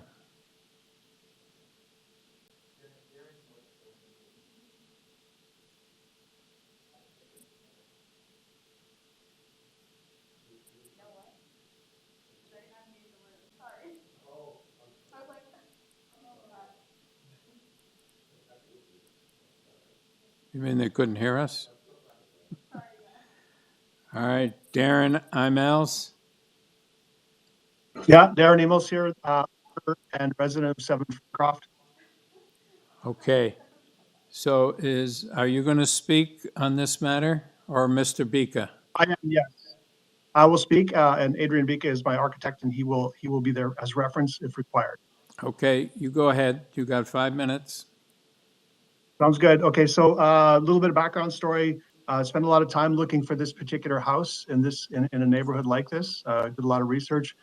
Overpaid, I would say, for a little bungalow, but it's in a perfect house, and even better, it's in a perfect neighborhood because of the rich tapestry of I would say architectural designs and beautiful big houses of all different shapes, sizes, and forms. So figured, given the lot length of 120 feet and width, so we would be able to build our relatively modest topped and extended bungalow without too much problem.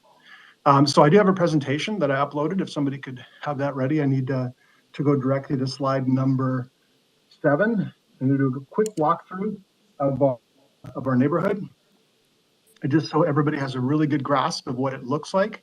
I've heard a lot of stories so far today about retaining the look of the feel of the 40s, and I want to make sure that is it's clear that that's not happened here. So I'm not sure who's driving that, but I will wait for that to happen.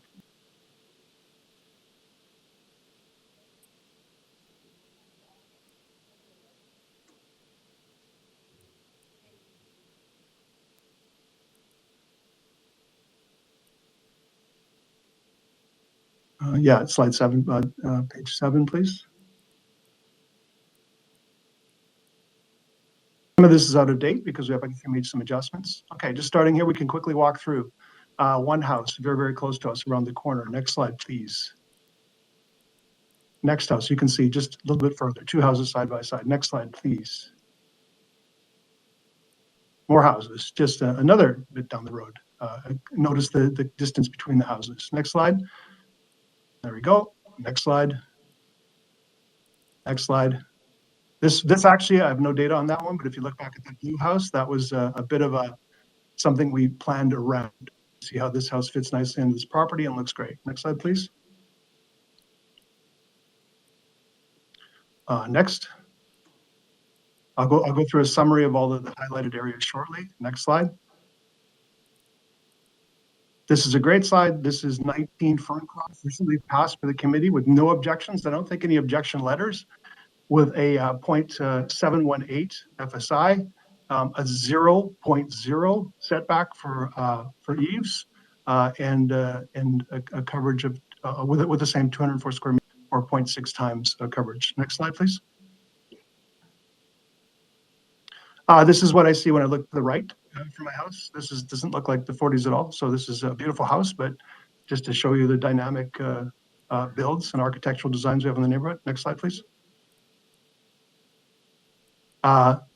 This, again, just more samples. Next slide, please. And next. And next. These are all within 300 meters of my house, by the way. Next. This one here, just up the road. Next. Next. Next, this is an old picture, obviously. It's not that bungalow anymore, but that's a Google picture. This one's in development right now, just one block over. You can see a big house equals 266, asking for more coverage in FSI than we're asking for on the same restricted lot. Next. This is my favorite house, originally erected in 2014. A total coverage of 0.74 at that time, but another update in 2017, bringing it to a 3-level house with even more. It doesn't say as far as lot coverage goes, but this is the same restriction. 204 meters is my lot, and just an eye shot away, just on Woodlawn Park behind us. Next. Next. Okay, stop here for a second. So this is a summary slide. A couple of these are out of date. Again, we made some changes to remove a couple of variance requirements from our development, from our plans, just to make things a little bit easier based on what our neighbors were saying. But the important thing here is to look at that these are all Ferncroft Woodlawn Park. Average of 0.71 FSI. We're asking now for 0.68.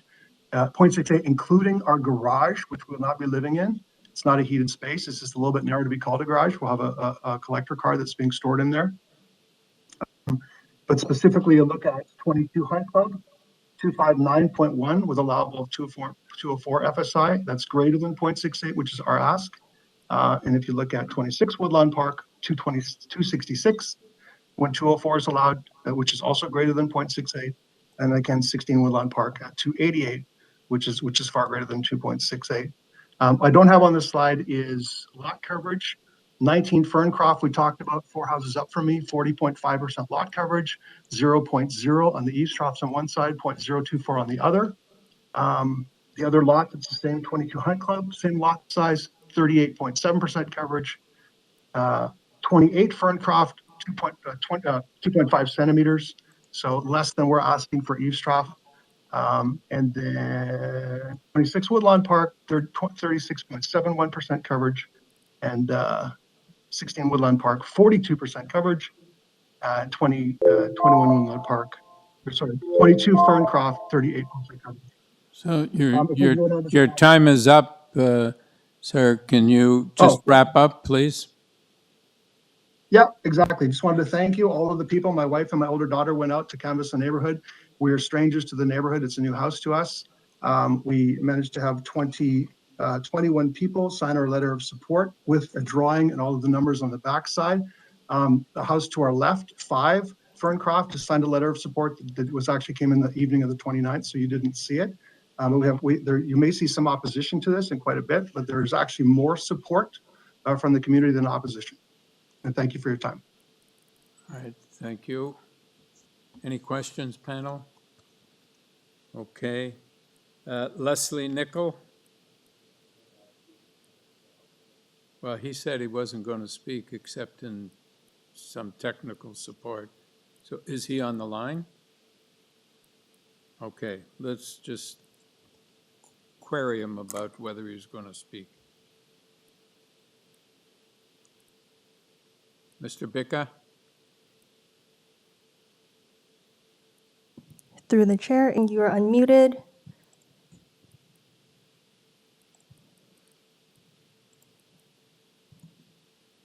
Hi, my name's Adrian. I'm the architectural designer. I'm just here in case there are any questions that require architectural expertise in answering.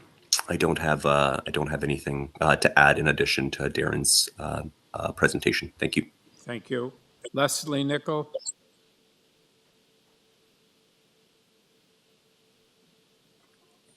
Okay, Leslie? It's Alan Nichols speaking, actually. Okay, go ahead.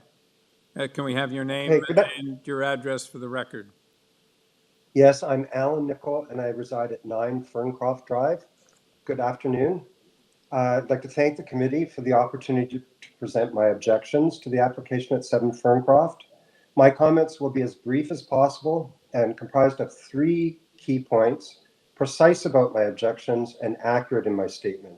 Point number 1, there have been a number of errors in this submission and significant information missing. We had to communicate repeatedly about the labeled directions of the plans, and the variance measures were on wrong sides of buildings, of views, and the missing eastern rear elevation drawing. When it was more recently provided, the rear elevation views resulted in increasing concerns by neighbors, and there's very significant concern by neighbors who've looked exactly at the plans and as they've been changed. This view is not shared with persons who supported the action, so they never saw that rear view. Despite a number of corrections, the application continues to be misleading. The scale of the plan drawings shift between 25:1, 50:1, and 75:1. The rear elevation drawing for the north side, adjacent to our home, shows the eave setback as 3/4 of an inch and the wall setback as 12 inches. So that's on the plan drawing, both of which are less than the requested variance as noted in the applicant's zoning review waiver. The Committee of Adjustment application attests that the property is not subject to the private tree bylaw, and the tree declaration indicates there are no private trees within 6 meters of the subject site. In fact, there's a large original oak private tree on the adjacent property at 5 Ferncroft. The trunk is over 71 centimeters in diameter and about 4 meters from the proposed build. I would like to acknowledge the change to the north-facing windows to provide a measure of privacy. However, this is not nor has ever been a primary concern. Our point 2, there is significant opposition to this application in our immediate neighborhood. Our neighborhood was constructed in the 1940s from land severed from the Hunt Club, and as noted in the Yao decision, our neighborhood includes Ferncroft Drive and Woodlawn Park Road. That subdivision was built time. We only approached households in our neighborhood, and each had concerns about this proposal except one. 21 of the letters of objection come from residents of Ferncroft and Woodlawn Park. All have sightlines of 7 Ferncroft. 13 have backyard views of the unusually deep proposed extension into the backyard. 5 directly overlook the proposed addition, which will impact their enjoyment of this relatively open park-like setting. The applicant has provided supporting letters. A number are from outside our neighborhood, as many as 6 blocks away. Only 9 of these residents' letters are from Ferncroft Drive, and only 4 neighbors will be able to see the rear extension. These letters were solicited prior to sharing of the rear wall elevation and corrections to some of the plans. My third point and final point is the Yao decision of February 17, 2022 from the TLAB is directly relevant to the application before the committee. Slide number 1, please.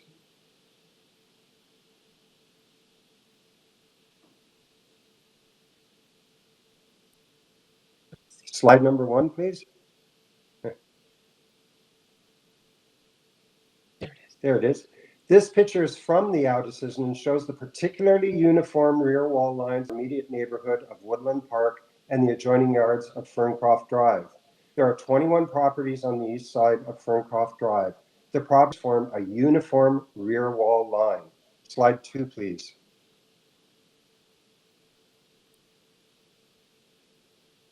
This visual is created by measuring the 17-foot, 7 3/4-inch, 2-story addition length along our fence and extending a line up.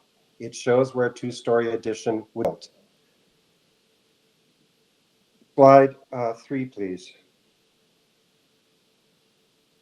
Mr. Emmel mentioned 19 Ferncroft Drive as an example of why he should be able to build. That is the only home along our street that oversteps the pattern of rear wall line, and it's by about 4 or 5 feet, not 14 to 15 feet. The out decision establishes that none of the renovated properties on Woodlawn Park Road exceed the rear wall line to the extent proposed by 7 Ferncroft. The applicant offers, as he showed you, 15 case studies. It is important to note that the properties referenced by the applicant have massing and larger FSI as a result of side-to-side or front massing. Many are on corner or different shaped lots, and none of them have a rear massing and wall extension that intrudes into the rear lodge to the extent of the 7 Ferncroft proposal. Yao confirmed this for Woodland Park and Ferncroft. All right, Mr. Nicol, your time is up. Could you wrap up, please? Yes, I certainly will. I would like to suggest that they did not receive more support and that the pictures he showed you, many of which are on Hunt Club, are not immediately in our neighborhood and are not really relevant, and none of them are proposing to extend as far back into the rear. Thank you. All right, Mr. Nicol, I assume your wife is not going to speak? She has something a little different to say, and she will not repeat what I'm saying. Okay. Yes, I was planning to make a presentation, Chair. All right, go ahead. All right, give us your name. Thank you. Your name and your address, please. Yes, my name is Leslie Nicol. My address is 9 Ferncroft Drive, which I co-own with my husband, Alan Nicol, for the past 16 years. Thank you to the committee for this opportunity to outline my objections to the proposed expansion build of 7 Ferncroft Drive, the house immediately to the south of our property. My husband has outlined that this proposed build does not align with the character and fit of the neighborhood, and he has provided pictures and evidence of the relevant non-compliance with the intent and purpose of the official plan within the immediate neighborhood. As noted by our legal counsel, a similar variance application was recently reviewed by the Toronto Local Appeal Body, and Member Yao's decision was that it did not conform to the prevailing fit and character of the neighborhood, and that application with a similar variance request was denied. I will address the key issue in the application of 7 Ferncroft, namely the applicant's proposed rear wall extension, its impact on our enjoyment of our property and neighborhood, and the applicant's failure to meet the 4 tests, demonstrating that it is not desirable, cannot be considered minor in size or impact, and does not conform to the intent and purpose of the official plan. Although the applicant has reduced the proposed 2-story total extension by 4 inches, the extension still results in the rear wall intruding 14.83 feet beyond our rear wall, which is an original footprint and aligns with the prevailing street line. The proposed extension adds 17 feet, 7 3/4 inches to their existing rear wall. This represents the largest intrusion into the yard of any home in our immediate neighborhood. The proposed design... Miss Nicol, I thought you said you weren't going to repeat what your husband said. I mean, he was talking about the rear wall. You're talking about the rear wall. Yes, I am, but if I may say, I am talking about it in relation to how we use our backyard and how it's going to impact our privacy and enjoyment of our backyard. Okay, seems to me a distinction without a difference. But anyways, go ahead. Okay, and the additional distinction is this design also fails to consider a notch, which has been used by renovated homes in our immediate neighborhood, providing more side space between homes. These notches reduce the negative impact of shadowing by second-story structures and helps to preserve space and privacy for the neighboring home. I'll be brief about the wall. I'll simply say that such a wall will negatively impact light in our yard and on the seating areas of our patio. It will reduce the sun on our pool and result in significantly increased shadowing of our gardens. This is an imposing, unsightly wall that blocks sky views and air, compromising the look and feel of the beautiful green space that we treasure every day. As with the earlier 20 Woodland Park Road application, the central issue is about the location and shape of the rear wall. Clearly, the application 7 Ferncroft does not respect the character and fit of the neighborhood. As I outlined in my submitted letter, we are not opposed to home improvement or expansion. However, renovations must be reasonable. We do not feel that this extension of 7 Ferncroft would be reasonable. We love our neighborhood. We feel very lucky to be graced with our remarkable backyard sanctuary. And we ask that the committee helps us preserve the character and comfort of our neighborhood and the shared green space for us and for all of our immediate neighbors. Thank you. Any questions, panel? Carol Carpenter? I believe she's away. Okay, you don't have her. Robert Ross? Okay. Mr. Ross?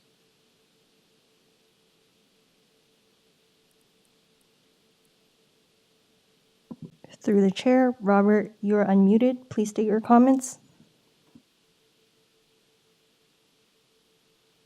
Hello? Yeah. Mr. Ross? Can you hear me? Yes, we can. Can we have your name and address for the record, please? Yes, hi. My name is Robert Ross, and I live at number 6 Woodland Park Road.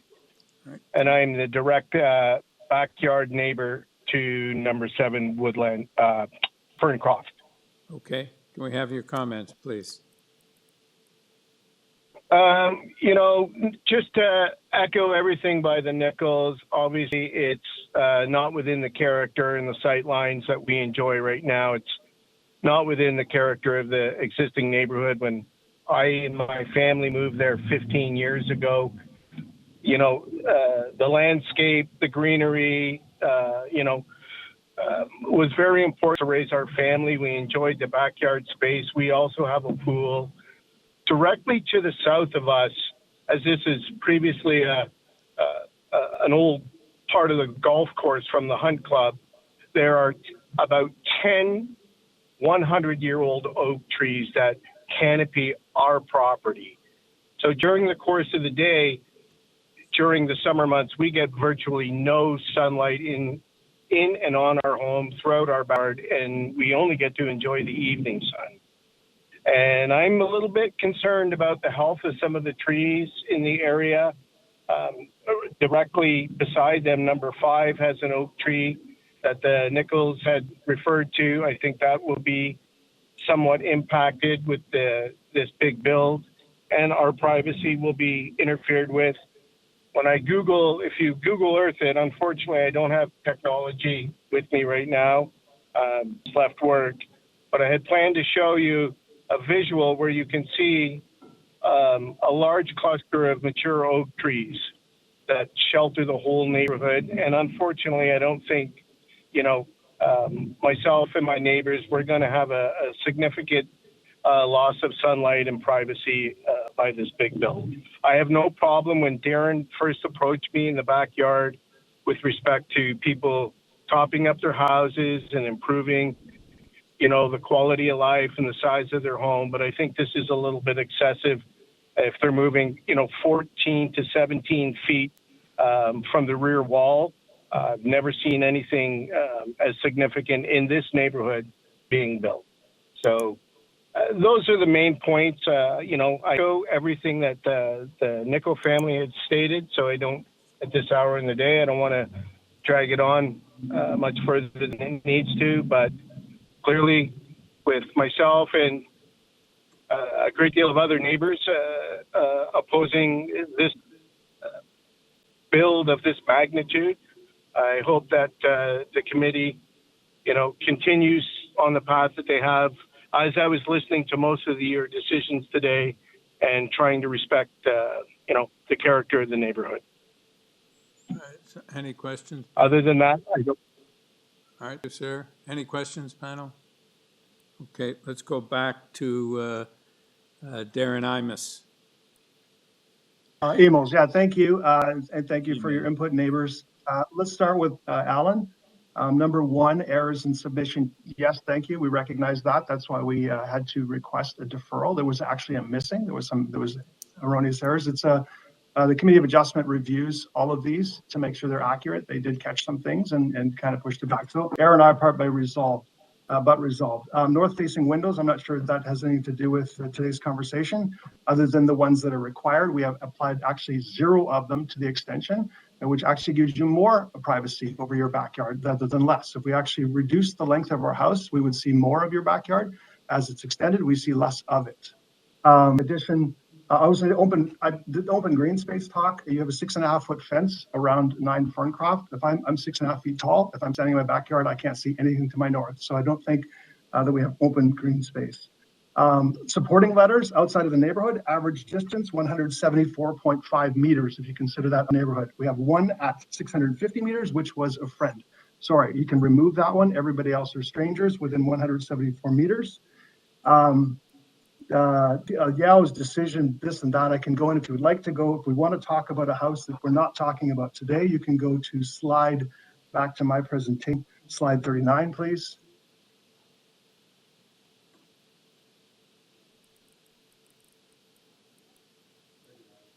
And we talk about rear wall line if you want to. Our house is under the required length. Also, by code, the house could be situated 19 meters, the back wall from the front yard setback. The front yard setback is only 0.5 meters back from the minimum. So that means we have another 1.5 meters to move the house back. So it's very clear there. So not building length, this is no longer in question. It's not one of the 4 variances we're requesting anymore. So I think if this shouldn't be page 39. Keep going forward, please. I'm looking for the page that shows the full lots. So this is not it. Nope, keep going forward. Just flip forward until you see. I would respect everybody's time and don't want to go too much into 20 Woodland, which was a completely different build altogether. Anybody who took the time to read this presentation will see that. But there is specifically a page. If I need to find it, give me 1 minute. I have it as page 39. I'm sorry, 39 of 41 on my presentation.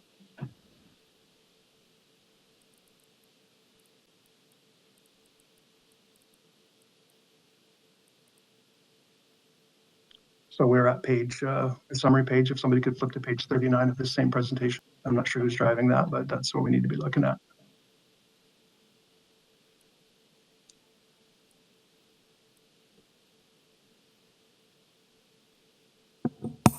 Through the chair, Darren, we have this as like a large combined, so I need to know what it is exactly that you're looking for.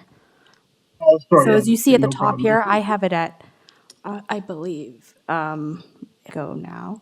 I'll have it at page 77 on my documentation, but I don't know what Okay. 39 would be for you. Oh, you've got them all combined. Just keep flipping forward them, please, if you don't mind. And I'll tell you where to stop. It's a picture of the actual survey with 9 Ferncroft. Keep going forward, please. Keep going. The other way. Other way. Towards the end of the presentation, please.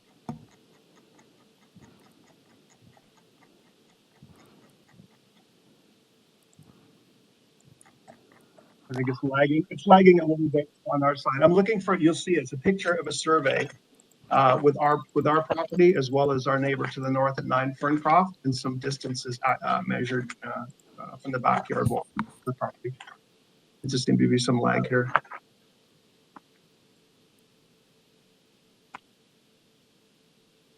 Yeah. It's entitled section 415 of the official plan on the top right corner.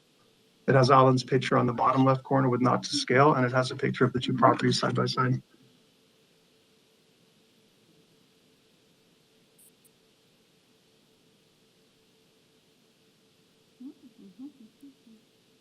This isn't it. This is an interesting picture about topped houses, but that's not the one. Yep. Yeah, while you're looking for it, there you are. That's the one. Okay. I want to put this in perspective. This is the amount that we're planning on going back to scale. The picture on the front on the left lower is the original picture provided before the wall turned orange by Nichols and 9. So you can see this is, I don't know what kind of reference or scale this is. But in reality, this is the actual positioning of the building and the proposed building on the property. Now, you can see that this is an estimation. The tildes are there for that indication. It's probably more like a 14-foot extension instead of 13 beyond their already longer bungalow from their original footprint. But you can see here that, in my opinion, it's a gross exaggeration to say that the towering wall to their south will destroy the use of their backyard. Yeah, so that answers that. 22 Hunt Club, 28 Hunt Club, 26 Woodlawn Park, 16 Woodlawn Park, I would say are very, very close to our house, all within certainly quick walking distance, maybe a few hundred meters, and they're all limited to the exact same 204 square meter FSIs. So to say that we were looking outside of our neighborhood for support and comparisons is just it's a gross. Yeah, so what we can talk quickly about. Robert Ross, yeah, we did talk to him. I guess it was a misunderstanding. When we first moved in, actually, we talked to all the direct neighbors about what we were planning on doing. And of course, obviously, Robert and I didn't communicate clearly on that. That being said, we still have 52 feet, or rather 52 feet from the back of our house to our property line, and then probably the same again to his house. So unless he's standing at the back of his property staring over the fence enjoying the sunset, I'm not exactly sure how our house is going to really negatively affect it. It's a long ways away. Yeah, and I think I've addressed everything that was brought up. And if it wasn't, I invite the opposition to ask me the question again if I didn't make my answer clear. Thank you. Panel, any questions? All right, do we have any comments?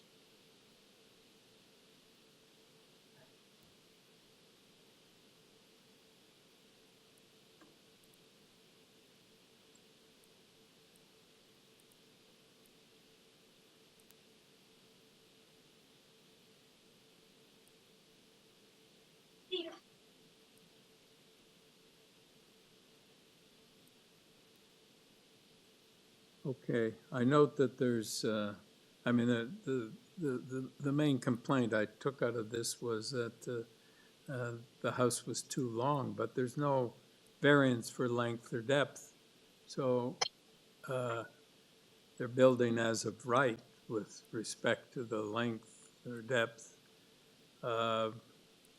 It seems most of the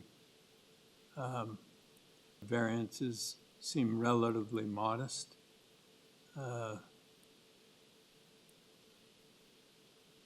Yeah, I really don't see, it seems to me to be a reasonable application.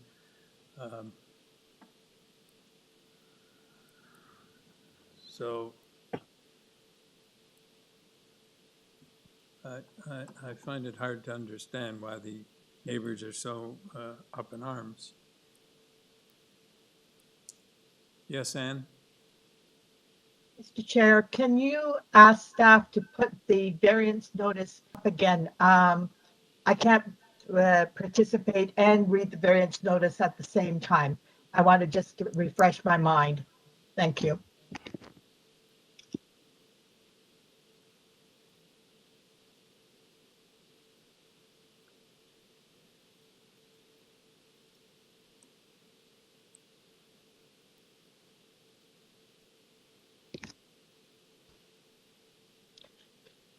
Thank you. I'm going to comment on this. Mr. Chair, I know that we're looking at this as a new application. I think this is either the third or the fourth in this particular street pattern, whether it be on Ferncroft or on Woodland. One of the things that has struck us over the number of previous applications is the amount of open space in the rear yard and the tree canopy. It is quite a characteristic of this neighborhood to have a huge area of green space, of tree canopy, and of privacy in the rear yards. And that, in fact, is what the preservation of that character really is what was the subject of the variance application that was appealed to the TLAB. and at least 2 or 3 other variances that we have also refused. It's difficult to say that the variances, they're small in number, but the overall impact does create quite a change in this neighborhood. And for those reasons, I'm not prepared to approve this application.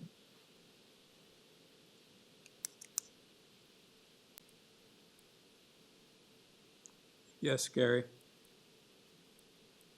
I'm a little confused at this point because, yes, I was hearing about, really setback and how it might affect these. But I agree with what you've said, Mr. Chair. Is I don't see like a building length or building depth being in here in terms of the variances requested, which aren't too major really in terms of their size. So I said just a little confused about the impact argument relative to this actual site and its backyard. So I'm not sure what to do here.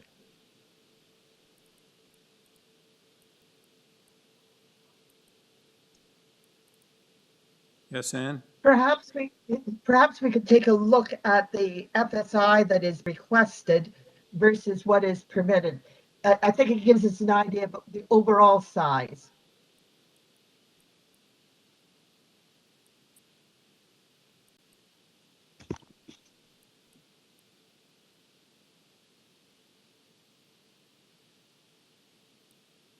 So the proposed floor area is 0.68 times the lot area. Side yard setbacks are fairly minimal, either what we normally get. And the coverage is there. It really is the floor area of 0.6 times the lot area, or 0.66 times the lot area, that it starts to creep into what I have characterized as that swath of green space, which creates that open space character in this part of the municipality. But it doesn't seem that if he built everything as of right, that it would make a lot of difference, because none of these variances, 0.08 is not a very significant variance, and either is the FSI significant. So it doesn't seem that this destroys the area behind the house in excess of what he is entitled to as of right.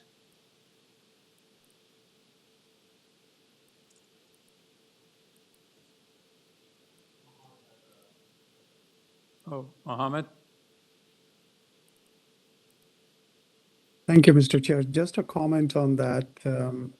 I hear the neighbors, and there many of those points were very valid as far as the impact is concerned. And remember, I mentioned sometime apparently the variances are small, either in number or either in size, but their impact is large. But again, I will say if I look at the variances before the committee, and when I hear to the neighbors, their concerns, some of their concerns were not related to these variances. Be understanding that if this owner remove these variances, let's say if the application is revised a little bit, the owner can make this development, but the variances before the committee, in my opinion, they are minor in nature.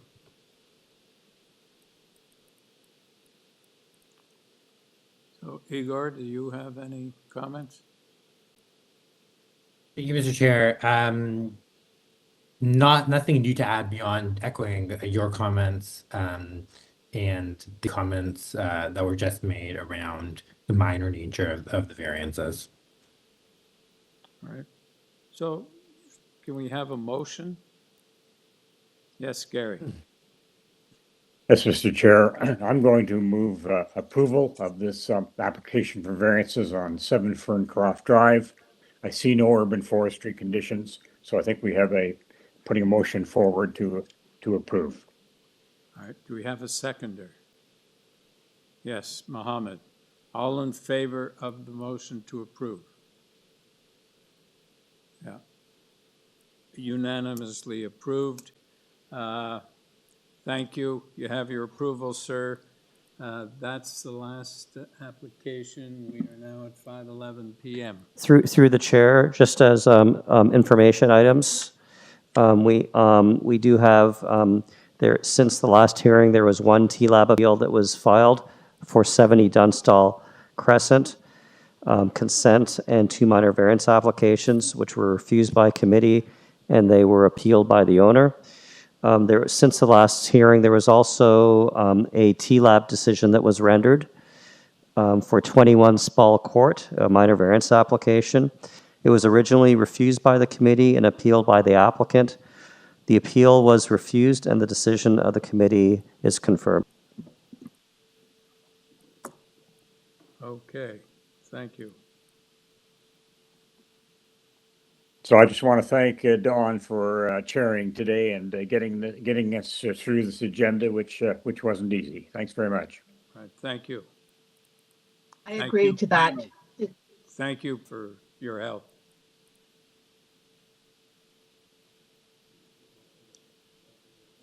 Yeah. Do we need a motion? We usually have a cheer. It's finished. Can we have a motion to adjourn? Yes, Gary. Yes, I move that we adjourn this hearing. All right. We have a seconder. Yes, Ann. All in favor? Thank you. Carried here, carried. It's unanimously carried. Let's all go home. Oh, you don't have to go home. You're home. Thank you very much. Thank you.